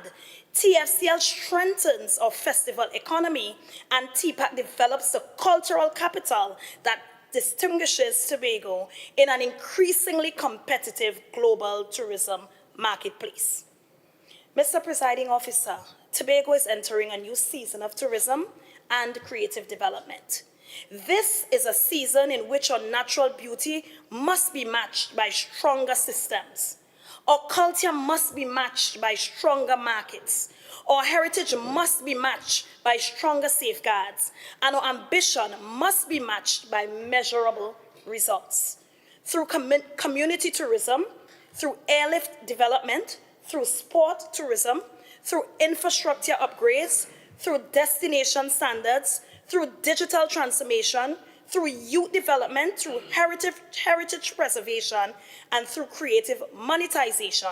The division is building a more competitive, inclusive, and sustainable Tobago economy. Our ambition is no longer simply to welcome visitors during peak periods. No, that's not sustainable. Ambition is to establish Tobago as the Caribbean's premier year-round destination, one where culture, heritage, sport, nature, community, and creativity combine to create a sustained community opportunity throughout the calendar year. Even more so, we are committed to protecting the past, organizing the present, and building on the future. And we are intentional about ensuring that Tobago's tourism and cultural capital do not simply inspire pride, but creative livelihoods, attracts investment, strengthens communities, and carries the Tobago brand confidently into the world. But Tobago, we can't do it alone. And I really, really want to emphasize on that.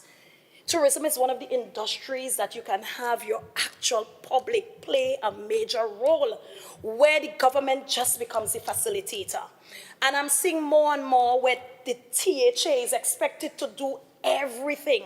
And with everything that we've done and would continue to do, there still must be a role for those who are so interested in making this their livelihood to play. And so I'm calling on you Tobagonians to understand that this industry is not a one-man or woman show. It's not a one-agency show. It has to be all our business. Tourism, as I said before, a lot of it is unregulated. A lot of it is untaxed. But it cannot be that the Tobago House of Assembly is held responsible when everyone else seeks to benefit from it. And so, Tobagonians, I'm calling you from the hotel and accommodation industry to our taxi drivers, to our tour operators, to our restaurants and to our bars. Yes, Secretary of Finance will continue to render this support, but I want you to also put some skin in the game, understanding that we are all benefiting from this industry. This is not development at the expense of identity, though. This is development through identity. And that is the work of the Division of Tourism, Antiquities, and the Creative Industries. And we, my Assistant Secretary and my Administrator, and the hard-working staff of this esteemed division is committed to advancing into fiscal 2027 and beyond as we build out the greatest little island on the planet. I thank you.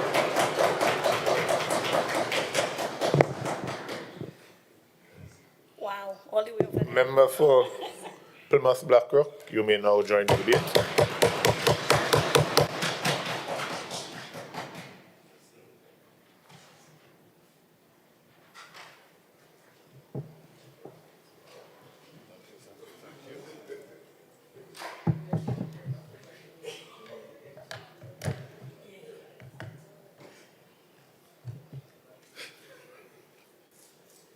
Good night, ladies and gentlemen. Good night to my colleagues. I see Mr. Thomas in the waving gallery. Good night to everybody who stuck it out with us until this hour, 8:40. Good night, Mr. Presiding Officer. I would like to use some of my time to address a concern in the village.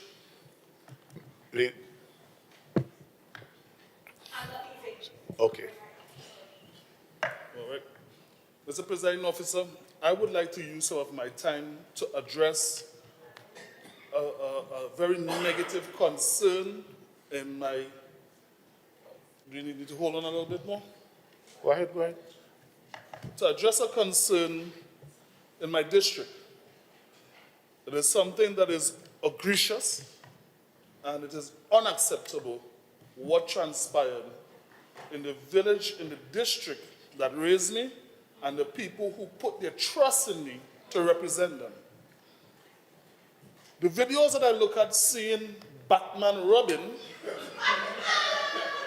cannot be something that we sit by and accept. I will be working closely with each and every resident. I will be working closely and encouraging the other residents to work closely with the authorities to make sure they investigate completely and that whoever is caught is dragged across the coals and pay the full price of it. I know FCB is not going to leave it that way, and the people of Plymouth Blackrock is not going to leave it that way. I stand with you. If you know any information, my villagers, my people, bring it to the authorities. Let us bring the culprits to charge. Thank you very much. Mr. Presiding Officer, please give me the grace of 42-6 so I can join this debate. Your leave is granted. Thank you, sir. Well, you can tell Mr. Presiding Officer, I am bored.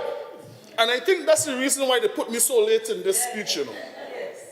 I am excited to contribute to this budget debate. I'll tell you why. I have the pleasure of working with one of the hardest working person, female, I wouldn't say alpha today, but somebody I knew for over 2 decades. And, you know, she ain't surprised me one bit. Her work ethic is one that anybody inside here would feel jealous by. Hard-working woman, and I applaud you.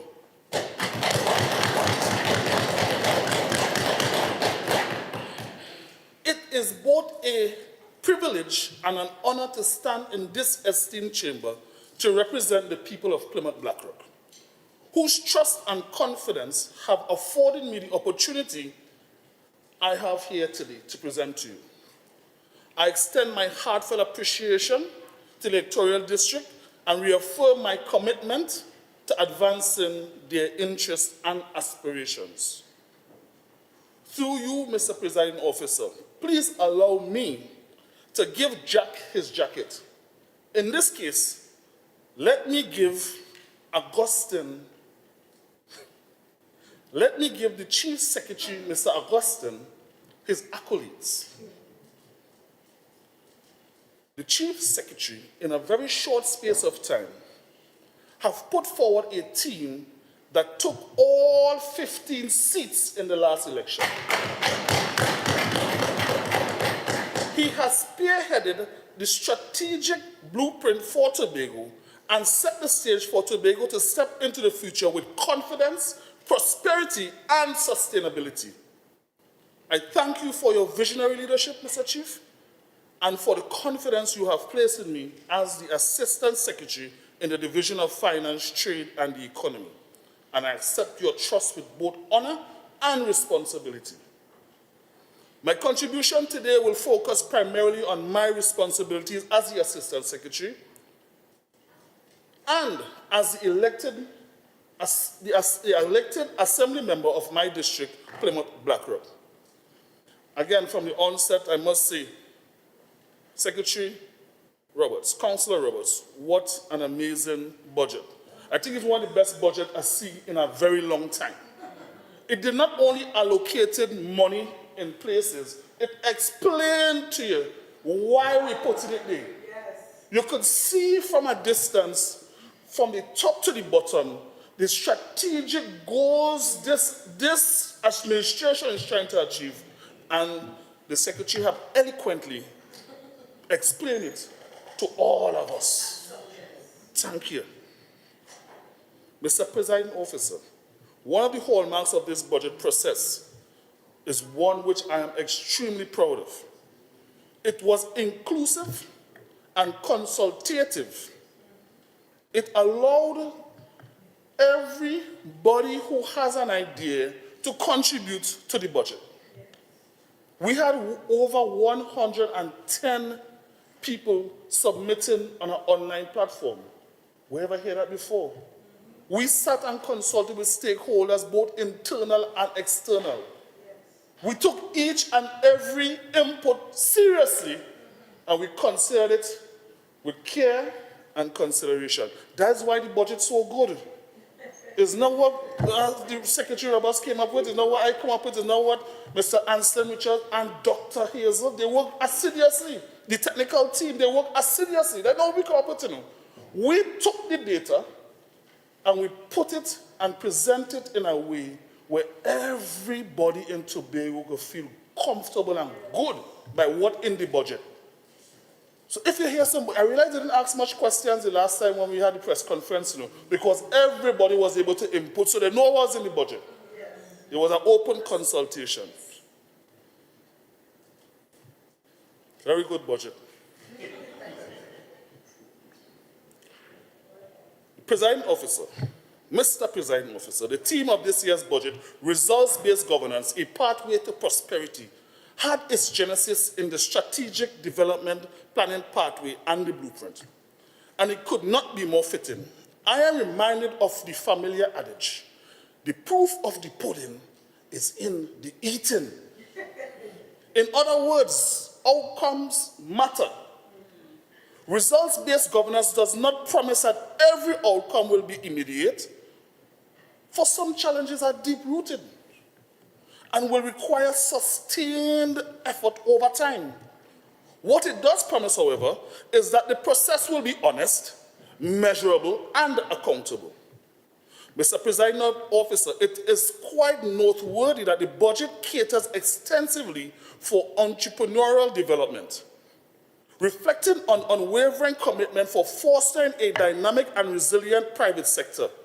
Our most recent GDP estimates for Tobago suggest that most of the economic activity is concentrated in three major sectors. Approximately 46% of the government sector, 27% in the financial services sector, and 14% in the tourism sector. Given the well-known vulnerabilities of the service sector to the twists of the global economic environment, there is an urgent need to diversify the economic activities. The labor market data also shows that 60% of the labor force is employed with the state, with the private sector employing 40%. This again underscores the dire need to diversify the economy in Tobago. The Division of Finance, Trade and the Economy has already set in motion the framework necessary to realize this objective. Through the recently established Tobago Development Fund, TDF, the division has consolidated the functions previously undertaken by the Business Development Unit and the Venture Capital Program, creating a more coordinated and strategic approach to enterprise development. The fund is established as a modern institution designed to address the financial constraints facing the medium, small, and micro enterprises and the large business sector by providing patent and customized financing, complemented by targeted technical assistance and business support services. Because we understand that if it is that we want greater or constitutional autonomy, we must first be able to increase the GDP of Tobago and contribute more to Trinidad. We have to do that. We also have to pay attention to how we do it. We can't just get up in the morning and give people money and say, go out there and fix it. That's why the education part of this entire program is very important. And let me tell you what else we're doing. The Enterprise Assistance Fund, which provides loan funding up to $250,000 and is meant to target innovative and committed entrepreneurs with the necessary support to realize their dreams. The I Fund Her loan promotion catering specifically to the female entrepreneur. This is a $50,000 loan with no interest secured by $10,000 in collateral. The commercial vehicle loan promotion which responds to the need of those in the agriculture, fishing, and agro-processing and catering industry. This facility improves up to $250,000 with 8 years to repay, 10% financing and 5% interest. I could go on and on. A lot more that the division have been doing to assist and help small businesses and micro businesses, even large businesses. Let me go on some more. The budget provides support for critical infrastructure and urban enhancement initiatives, including the ongoing Milford Road Esplanade project, which continues to advance as a transformative initiative intended to enhance the functionality and aesthetics appeal of one of Tobago's key commercial and tourism corridors, while creating opportunities for investment, business activities, and employment. Mr. Presiding Officer, a core responsibility of my portfolio is the Financial Literacy Secretariat. Preliminary findings on the 2025 survey conducted by the Economic Management and Research Unit on financial literacy among MSMEs reveal that while many MSMEs possess strong entrepreneurial knowledge, their financial practices often constrain growth. That data is clear. Financial literacy in Tobago stands at 59%, well below the international benchmark of 70%. The key gaps are equally clear. Entrepreneurs understand basic concepts, but gaps in investment risk and compound interest limit long-term growth. Only 24% keep reliable accounts, 29% are tax compliant, 48% do not separate business funds, and 20% know about government support. Nearly half, 46%, lack confidence approaching banks, and only 33% identify as risk takers. 1 in 7 MSMEs has neither a business account nor a digital financial account. A striking 86% fall into the lowest financial inclusion category, while only 5% use advanced financing such as venture capital, angel investment, or sustainable and corporate bonds. These findings do not reflect a failure of ambition among our entrepreneurs. They reflect a gap in access, knowledge, and support, a gap that this administration is now positioned and committed to closing. This is precisely why the Financial Literacy Secretariat exists, and precisely why it works with the financial management in the coming fiscal year will intensively target the areas where our entrepreneurs are most vulnerable. These areas of capacity training includes separation of business and personal funds, cash flow management, tax compliance, business registration and compliance, grant and seed funding readiness. We will not simply diagnose a problem. We will treat them with focused programs, measured targets, and clear accountability for outcomes. Ladies and gentlemen, from the recent concluding mission to Guyana and Suriname, representing the Division of Finance, Trade and the Economy, and the Secretary of Finance,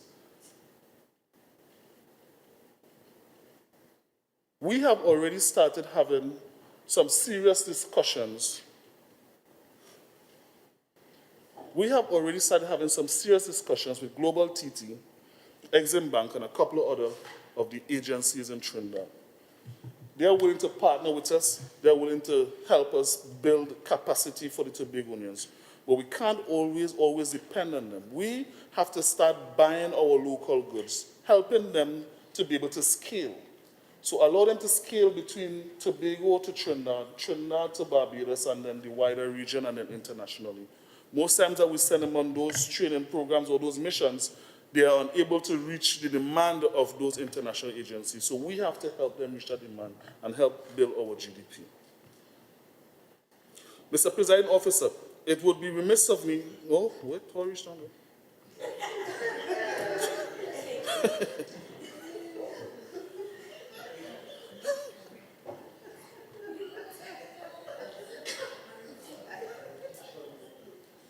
Sorry, Mr. President Officer, give me one moment, let me catch my bearing here.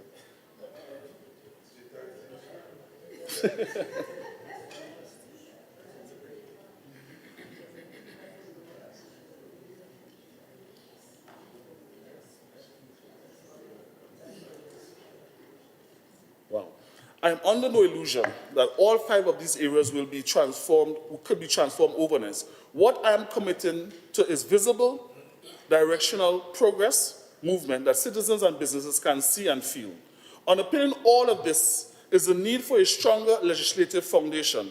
Consumer protection in Tobago must rest on laws that are modern, enforceable, and fit for purpose in today's marketplace. I am committed to advancing that legislative foundation as a priority because without it, even the best administrative efforts will remain limited in their reach and their force. A fair marketplace is the foundation of business confidence. When customers trust the marketplace, they spend with greater certainty. When businesses compete on a level playing field and the best ones strive. Consumer protection and business growth are not opposing forces. They are complementary pillars of a healthy economy. Mr. Presiding Officer, it would be remiss of me to end this contribution without reflecting on some of the provisions of the budget for my electoral district of Plymouth Blackrock. After all, they are the ones who have me here, and I cannot for one moment lose sight of that. Accordingly, Mr. Presiding Officer, I am proud to highlight several budgetary proposals at the THA budget for fiscal 2027 that will bring meaningful development to the communities I serve. For instance, in Plymouth, the budget provides for the construction of a new wing at the Plymouth Health Center. Thank you, Ms. Dr. Faith B. Israel. Yes. The estimated amount for this expenditure is included in the budget, 10 million. In Plymouth Annesville Road, the budget caters for the continuation of upgrade works to the Philadelphia Road, Marysale, and Wynn. These road works therefore represent practical investment in everyday life and long-term economic resilience. The amount budgeted was about 3.5 million.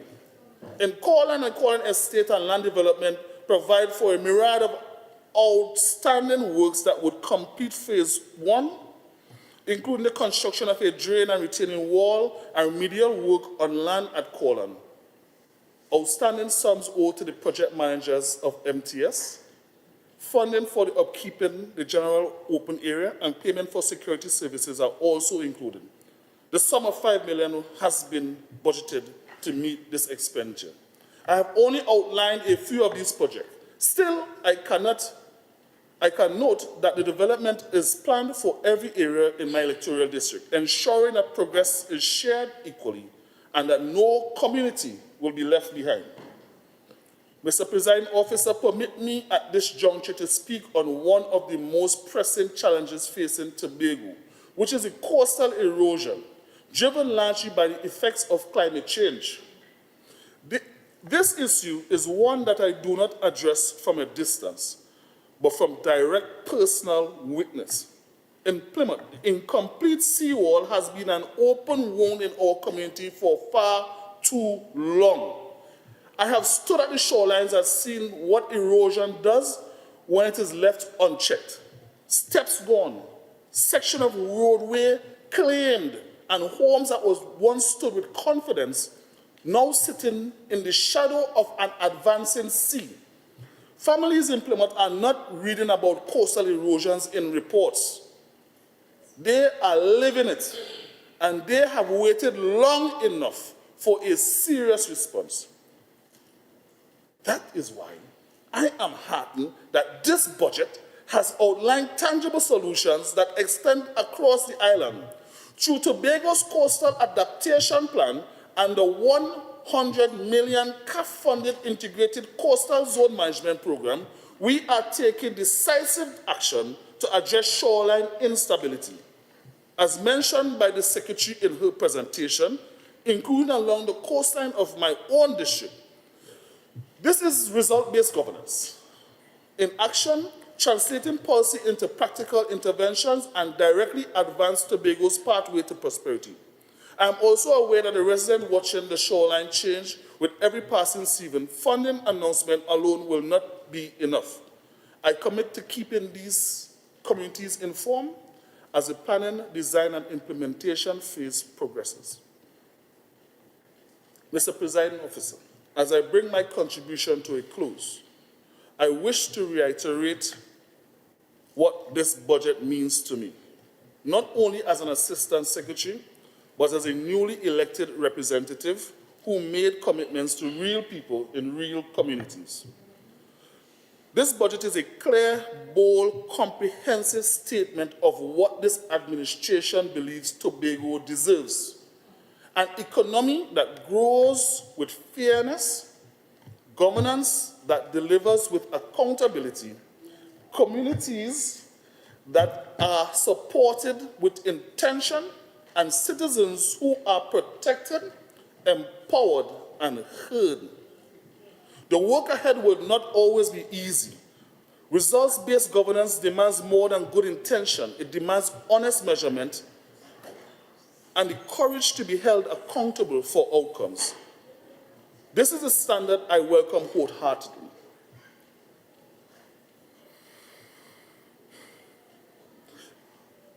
But I want to say something beyond the architecture of the budget. All the factors of production matter. Capital matters, infrastructure matters, technology matters. But the most important factor of production has always been the human factor. No budget, however well designed, goes anywhere without the motivation, the dignity, and the active participation of people it is meant to serve. We are not leaders of systems, we are leaders of people. And people follow where they feel seen, where they feel respected, and where they can see promises turning into actions. To the people of Club of BlackRock, your trust is not taken lightly. Cooperatives, consumer protection, digital literacy, financial empowerment, and coastal resilience are not concepts. They are the tools by which this administration would help you build more, own more, earn more, and live better. And for those whose challenges today are immediate and pressing, whether it be reliable water, road conditions, or the rising cost of living, those realities are not lost on me nor the administration. Addressing them is not separate from our prosperity agenda. It is the foundation of it. Mr. Presiding Officer, I offer this budget my full, enthusiastic support. Tobago's best days, according to my partner, who is going to put the light in Plymouth for us? Down by the playing field. Tobago's best days are not behind us. With focused governance, sharpened purpose, and the will to deliver, they are firmly ahead of us. Thank you, Mr. Presiding Officer.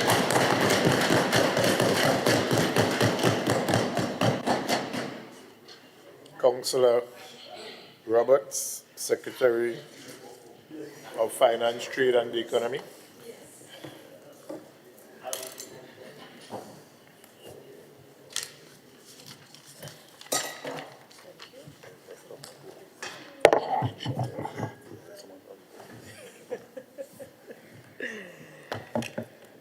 Good evening, honorable members and those in the public gallery.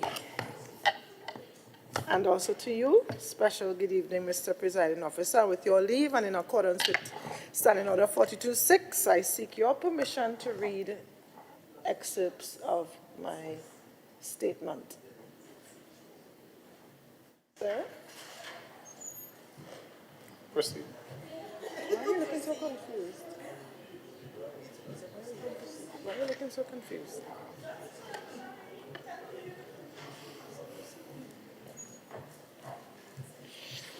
Mr. Presiding Officer, I would like to start. I wouldn't be long because we have been here for about 10 hours, close to 12 hours.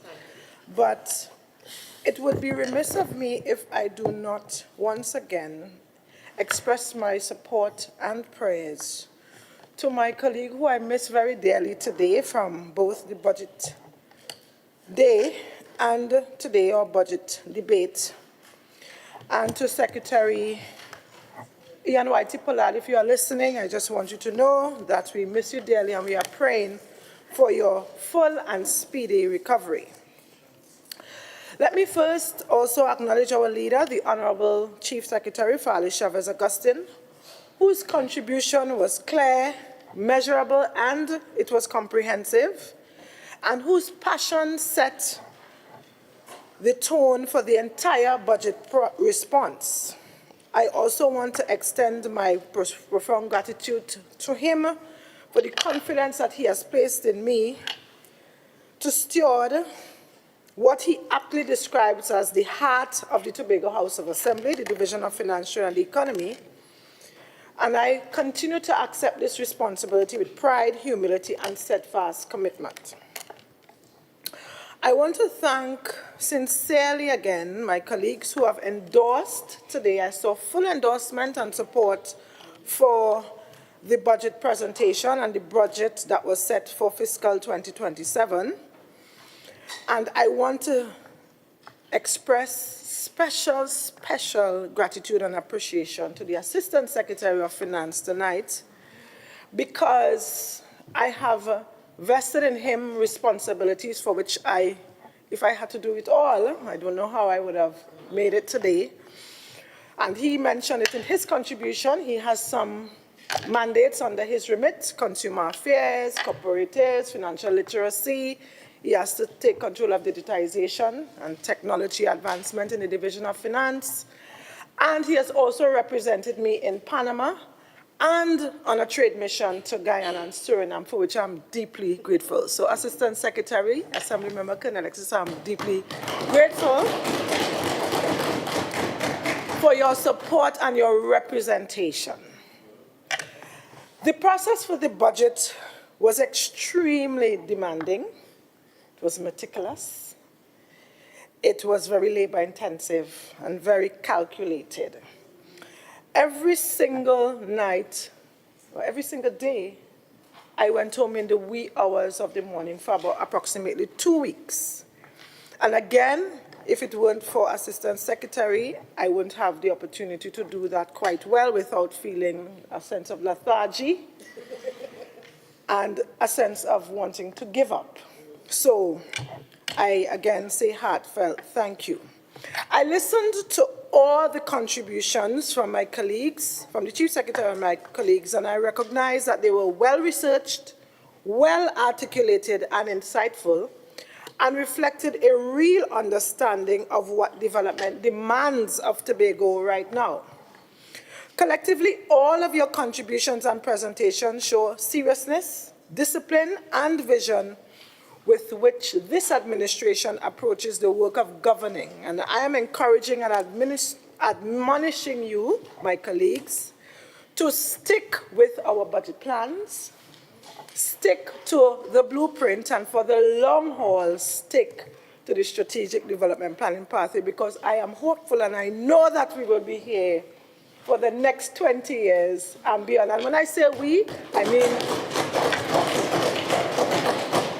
mean this administration. Some of us may not be here, but this is the legacy that we have to leave for the generation to come.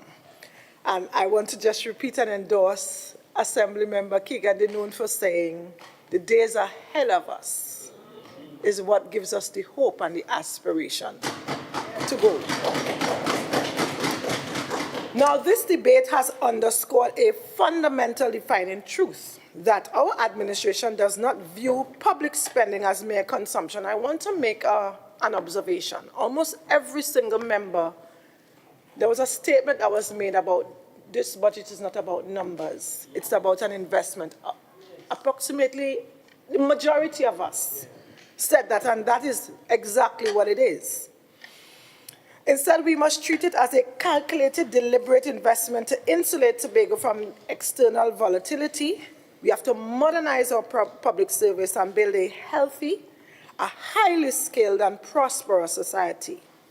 Mr. Presiding Officer, as I bring this debate to its final resolution, we must confront the central question that guides our entire fiscal policy. Why have we chosen to completely uproot the legacy management systems of the past to transition to a strict results-based governance approach? And how will this approach help us realize our grand vision to achieve critical GDP growth targets and to become the greatest little island on the planet across areas like education, agriculture, digital technology, health, tourism, and generally governance? The shift is born out of a stark structural necessity. Mr. Presiding Officer, I've been in the Assembly for about 17 years, and we have always done things divisionally. And this budget, if you could realize, we had strategic intent, where we focus on areas, because there are some cross-functional activities that will make us more efficient and effective. So we have identified 10 focus areas, as well as identified the legacy areas for capital and key investment, as well as intentional action. For decades, Tobago has operated under a passive, reactive fiscal model that measured success by how much money was allocated rather than how much impact was delivered. In an era defined by deep international volatility, regional stagnation, and national energy transition constraints, we no longer have the luxury of spending public funds without aggressively tracking their outcomes. Our international macroeconomic backdrop is highly complex, leaving small island development states like Tobago particularly exposed to external shocks, imported inflation, and trade supply chain frictions that drive up the cost of food and construction materials. Locally, while we boast of a low unemployment rate, a profound structural imbalance, as my colleague just mentioned, 60% of the labor force is employed in Tobago, and it's concentrated in the state sector compared to 25% in Trinidad. Mr. Presiding Officer, knowing that the sustainable prosperity cannot be generated by state consumption, which means we can't just be spending the allocation willy-nilly, this budget establishes the groundwork to rapidly mobilize private investment and transition to private sector-led, growth-oriented, value-based production. Results-based governance is the institutional engine that will break Tobago out of the historical boom and bust commodity cycles by tying every dollar, every workflow, every project directly to measurable targets on a newly engineered digital portal. We ensure that the public sector acts as public expenditure, acts as an aggressive, counter-cyclical instrument for structural transformation. This disciplined output-based framework is exactly what we will maximize, how we will maximize resource efficiency to hit our critical GDP growth targets. We are moving from task completion to true accountability. And then by publishing our development priorities online via the Strategic Development Planning Pathway Portal, or real-time global monitoring, for real-time global monitoring, we invite the citizens of Tobago to hold us accountable. Furthermore, to execute the grand vision without bloating the public deficit, our results-based strategy leverages innovative off-budget financing, such as our $100 million CAF loan for the Southwest Coastal Adaptation, and deep collaborations with the IDB, Invest, and the World Bank Group to fund major affordable housing projects. Mr. Presiding Officer, our total estimated expenditure for fiscal 2027 is 4.12 billion, comprises of 3.03 billion in recurrent estimates and 1.09 billion for our development program. And for the first time, included in our development program expenditure, is the expenditure related to the repurposed unemployment relief program, renamed the Program for Infrastructure Upgrades in to urban and rural communities. Also included in the draft estimates is an estimate for a CPEP program of 43.35 million. And the entire budget represents a justified, reasonable, reasoned, and rational share of 6.6% of the projected national budget, representing a mere $6.60 out of every $100 of projected national expenditure, all to develop Tobago by 100%. Against this backdrop, Mr. Presiding Officer, I'm making a public call to the central government to consider and fully fund the budgetary request of the THA for fiscal 2027. It is important that the central government sees, recognizes, and understands that funding Tobago's budget constitutes a significant investment in meaningful diversification of the national economy. Our strategy, plans, and projects, programs, and targets are clearly defined and stated. And as I said on Monday when I wrapped up, the most dangerous belief of an administration can hold today is that yesterday's success formula can simply be stretched to solve today's complexities. Prosperity is not promised by expenditure, it is delivered by results. Results-based governance depends on an informed citizenry, an engaged private sector, responsive institutions, and a shared discipline in execution. Mr. Presiding Officer, I know it is late and we have been here for a very long time, and as I bring this to a close, this response to a close, not with weariness, but with a renewed energy, sharper clarity, and a deeper sense of commitment to the people we are privileged to serve. And that is the spirit of results-based governance, a pathway to prosperity, a spirit that moves us beyond promise to performance, beyond intention to implementation, and beyond plans to measurable progress. And I say with confidence that our anchor will hold because our vision is clear, our pathway is defined, and our commitment to results is resolute. With results-based governance as our discipline and prosperity as our destination, we will continue to keep growing together, working together, and building together until Tobago stands stronger, more resilient, more prosperous on its way and its path to becoming the greatest little island on the planet. And I don't have a special electoral district, but I want to thank the entire island of Tobago for the opportunity to serve. Mr. Presiding Officer and my colleagues, those in the gallery, I thank you.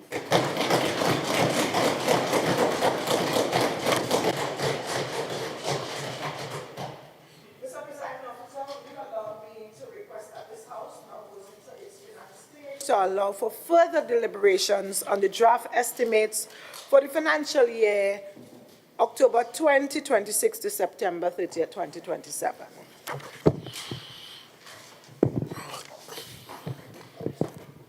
Honorable members, the House will now go into Finance Committee stage for further deliberations on the budget.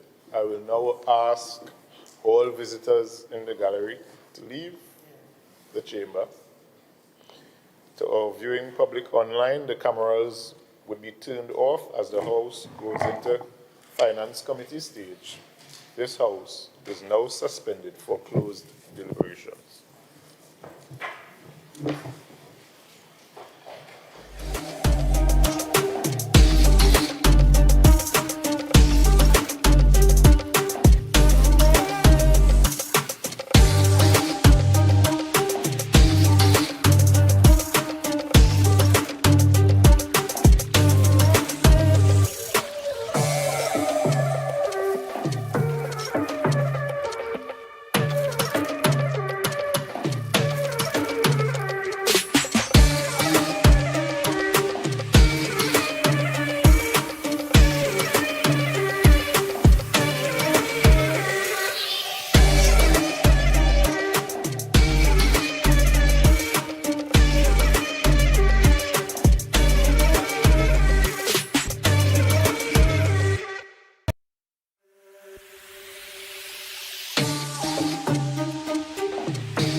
Secretary of Finance, Trade and the Economy.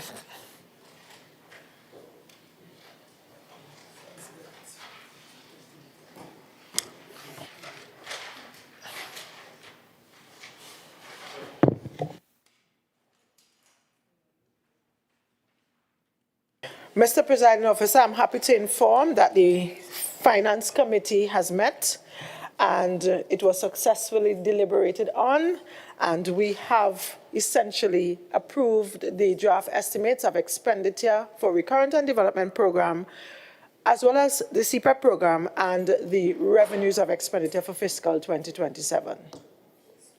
For the fiscal year, October 1st, 2026 to 30th September 2027. Thank you.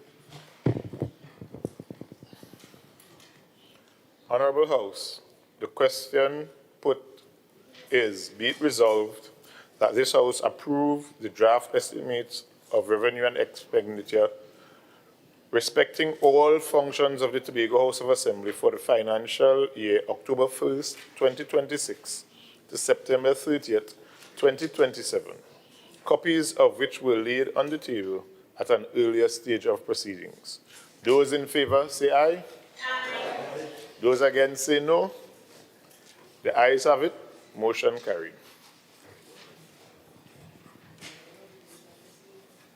Motion for adjournment. Leader of Assembly Business. Mr. Presiding Officer, I beg to move that this House stands adjourned for a date to be fixed.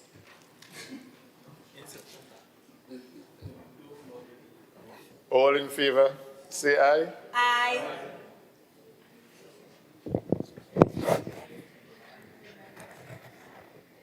Sorry. Honorable members, the question put is that this House now stands adjourned for a date to be fixed. All in favor say aye. Aye.